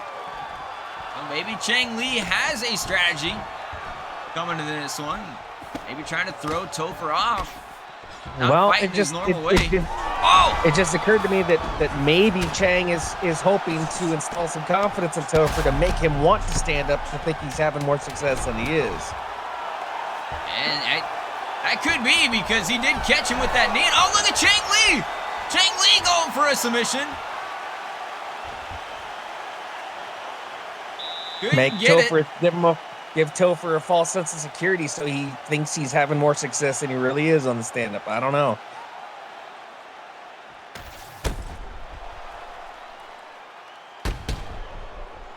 Because I will say that some of those strikes that look like they should take a big toll on him, he didn't really seem too affected, even if he got some damage on him. You know, he kind of just went on standing up at the fight. Didn't look like he was in too much trouble. I mean, we know Chang Lee, it takes a lot to put him away. We get set for round number 3. I mean, the damage is showing on the face. But this is a guy that used to like to fight with glass on the you know, I don't know how much damage really affects him. Definitely a different approach here from Chang Lee, but we have seen that in times past. The threat of the jiu-jitsu does tend to make fighters a little cautious.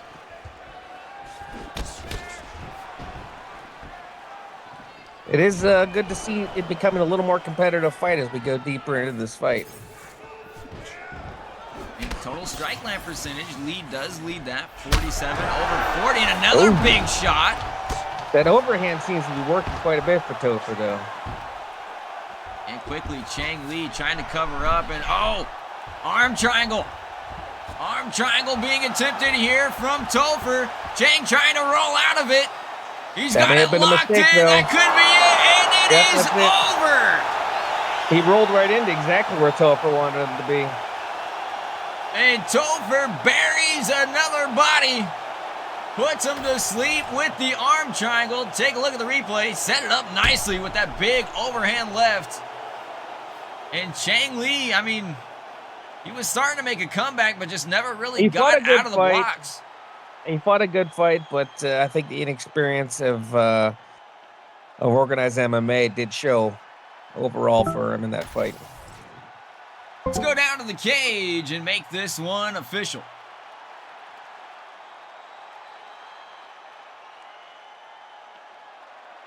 Ladies and gentlemen, this fight comes to an end in round number 2 by way of submission via arm triangle.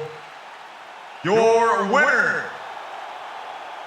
and still locked down Fighting League Light Heavyweight Champion, Chris Top Tier Topher.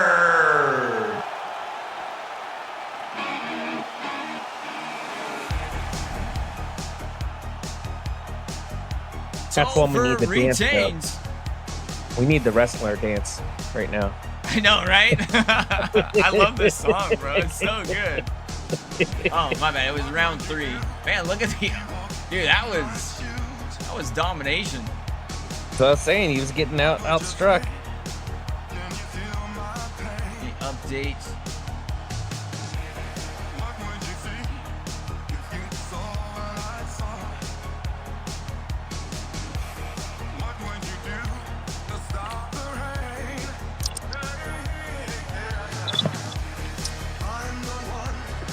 Let's go to the post-fight replay here in Halesto.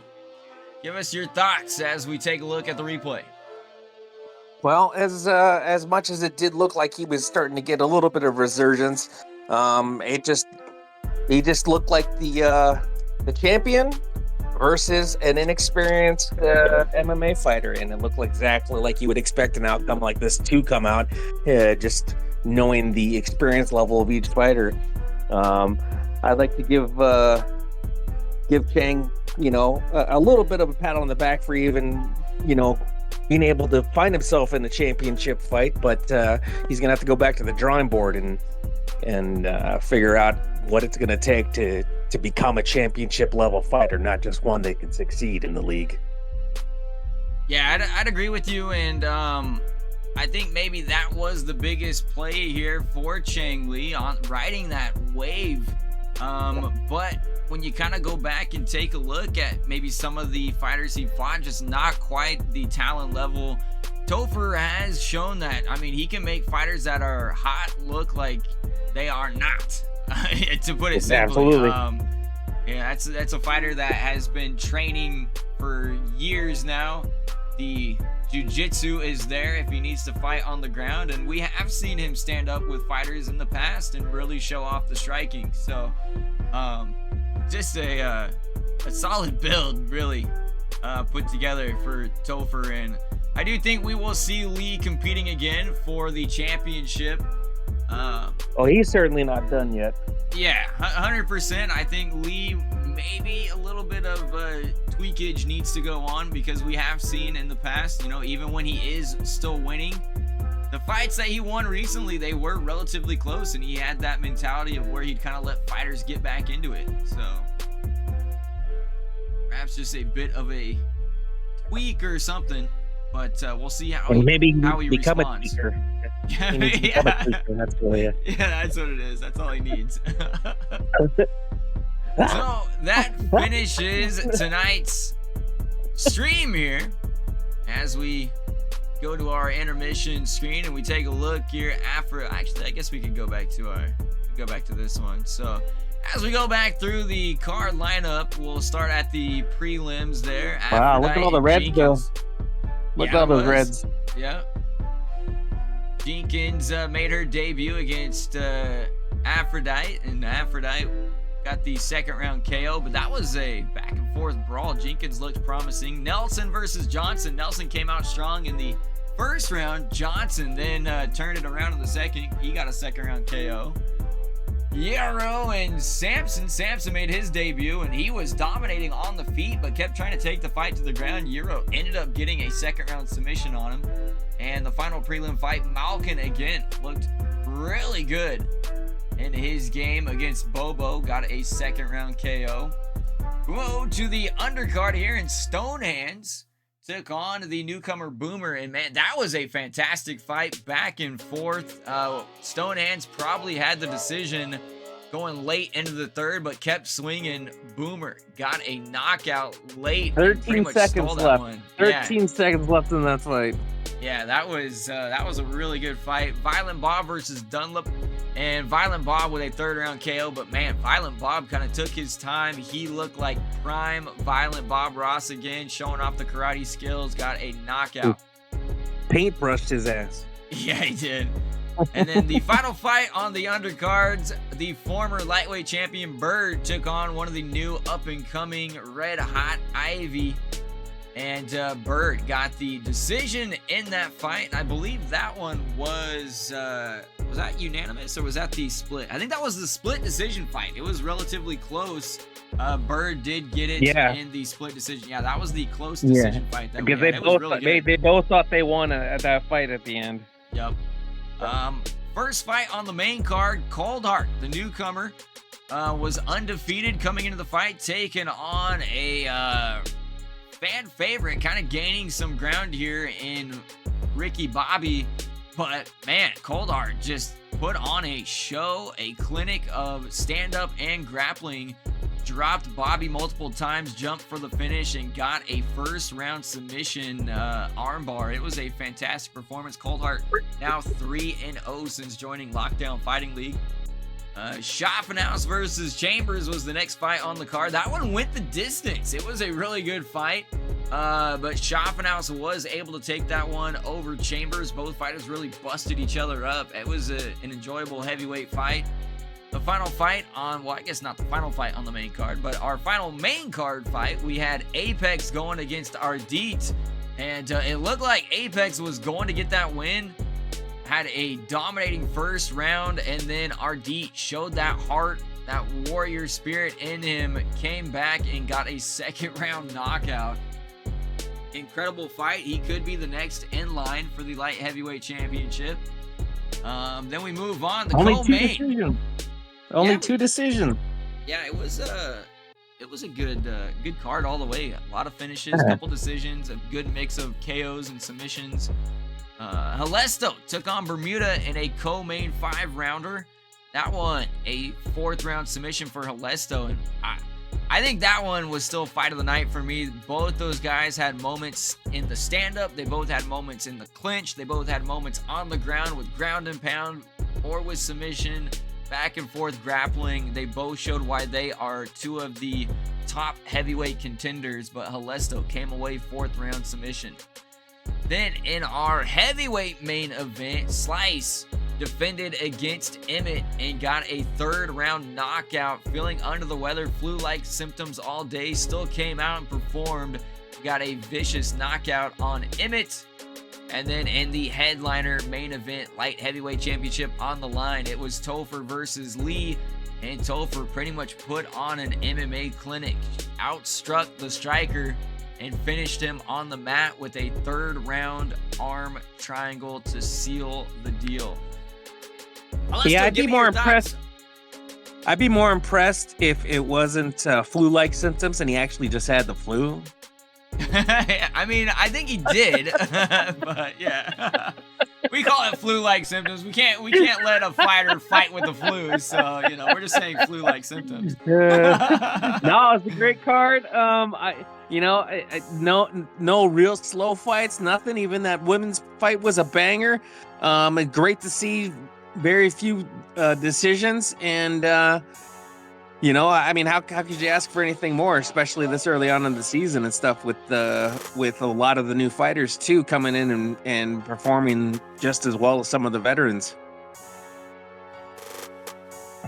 Yeah, I agreed. We didn't really see any boring fights. I think the slowest paced fight was Schaffenhaus versus Chambers.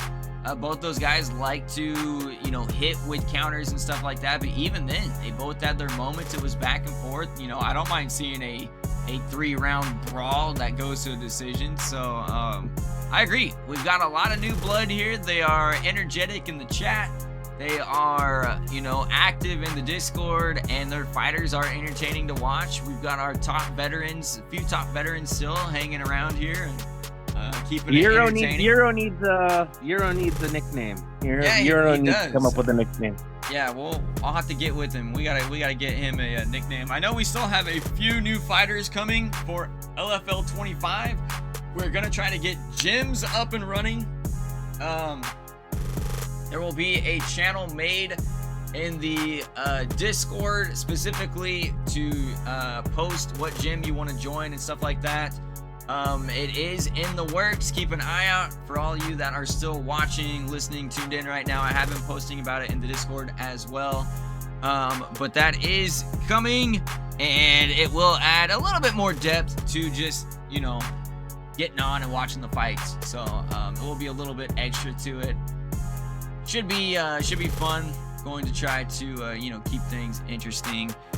But besides that, our next week's should be taking place Friday, January 3rd. I have a opening shift that day. In fact, I think that's my only opening shift next week. It sure is. So next week's fight again will be happening on Friday. So we will see you then. We'll probably get a Lockdown Football stream either Monday or Tuesday as well, because I've kind of missed that one the past couple weeks. But Christmas kind of got in the way, and all the holidays and stuff like that. Just been a little hectic and busy. I should have, Apex. Football definitely going to come back. It's just been kind of hectic past couple weeks. But I do plan on doing that, and I do plan on doing a UFC Undisputed 3 stream as well. I got my HDMI splitter so that I can record some PS3 footage, and then I did have to order the game again. It was supposed to be here, I think, Thursday. Still didn't arrive today. I'm hoping it'll be here Saturday. And then maybe like Monday or Tuesday, I can try to stream a little bit of Undisputed 3. Maybe get a few of you guys created that are interested in kind of seeing what that's all about. I wanted to do the modded version. It's just not running well on my PC. I have too powerful of a processor for the PS3 emulator, and I don't want to have to go in and tweak my computer settings just to run that. So that is the issue with that. But we do have a lot coming out. We, like I said, we've got LFL 25 coming. We're going to try to get the gyms going. Still have lockdown football that I'm going to get back into. And then try to get that UFC Undisputed 3. And then, of course, at some point, we do plan on getting Lockdown Federation Wrestling going as well. So just keep an eye out in the Discord for all that. I appreciate you all hanging out for the stream tonight. Always makes it way more fun, way more entertaining. Makes it worth spending this time hanging out and doing this stuff instead of doing something else. I really appreciate you guys. Hope you all had a Merry Christmas. I hope you will all have a Happy New Year as well. Helesto, you got anything to add before we sign off for the night? No, just good times. Glad to see so many people here, and yeah, let's do this again. Alrighty. With that said, guys, I am the Finkster, and I will catch you next week for more Lockdown fighting and Lockdown football action. Until then, so long. Peace.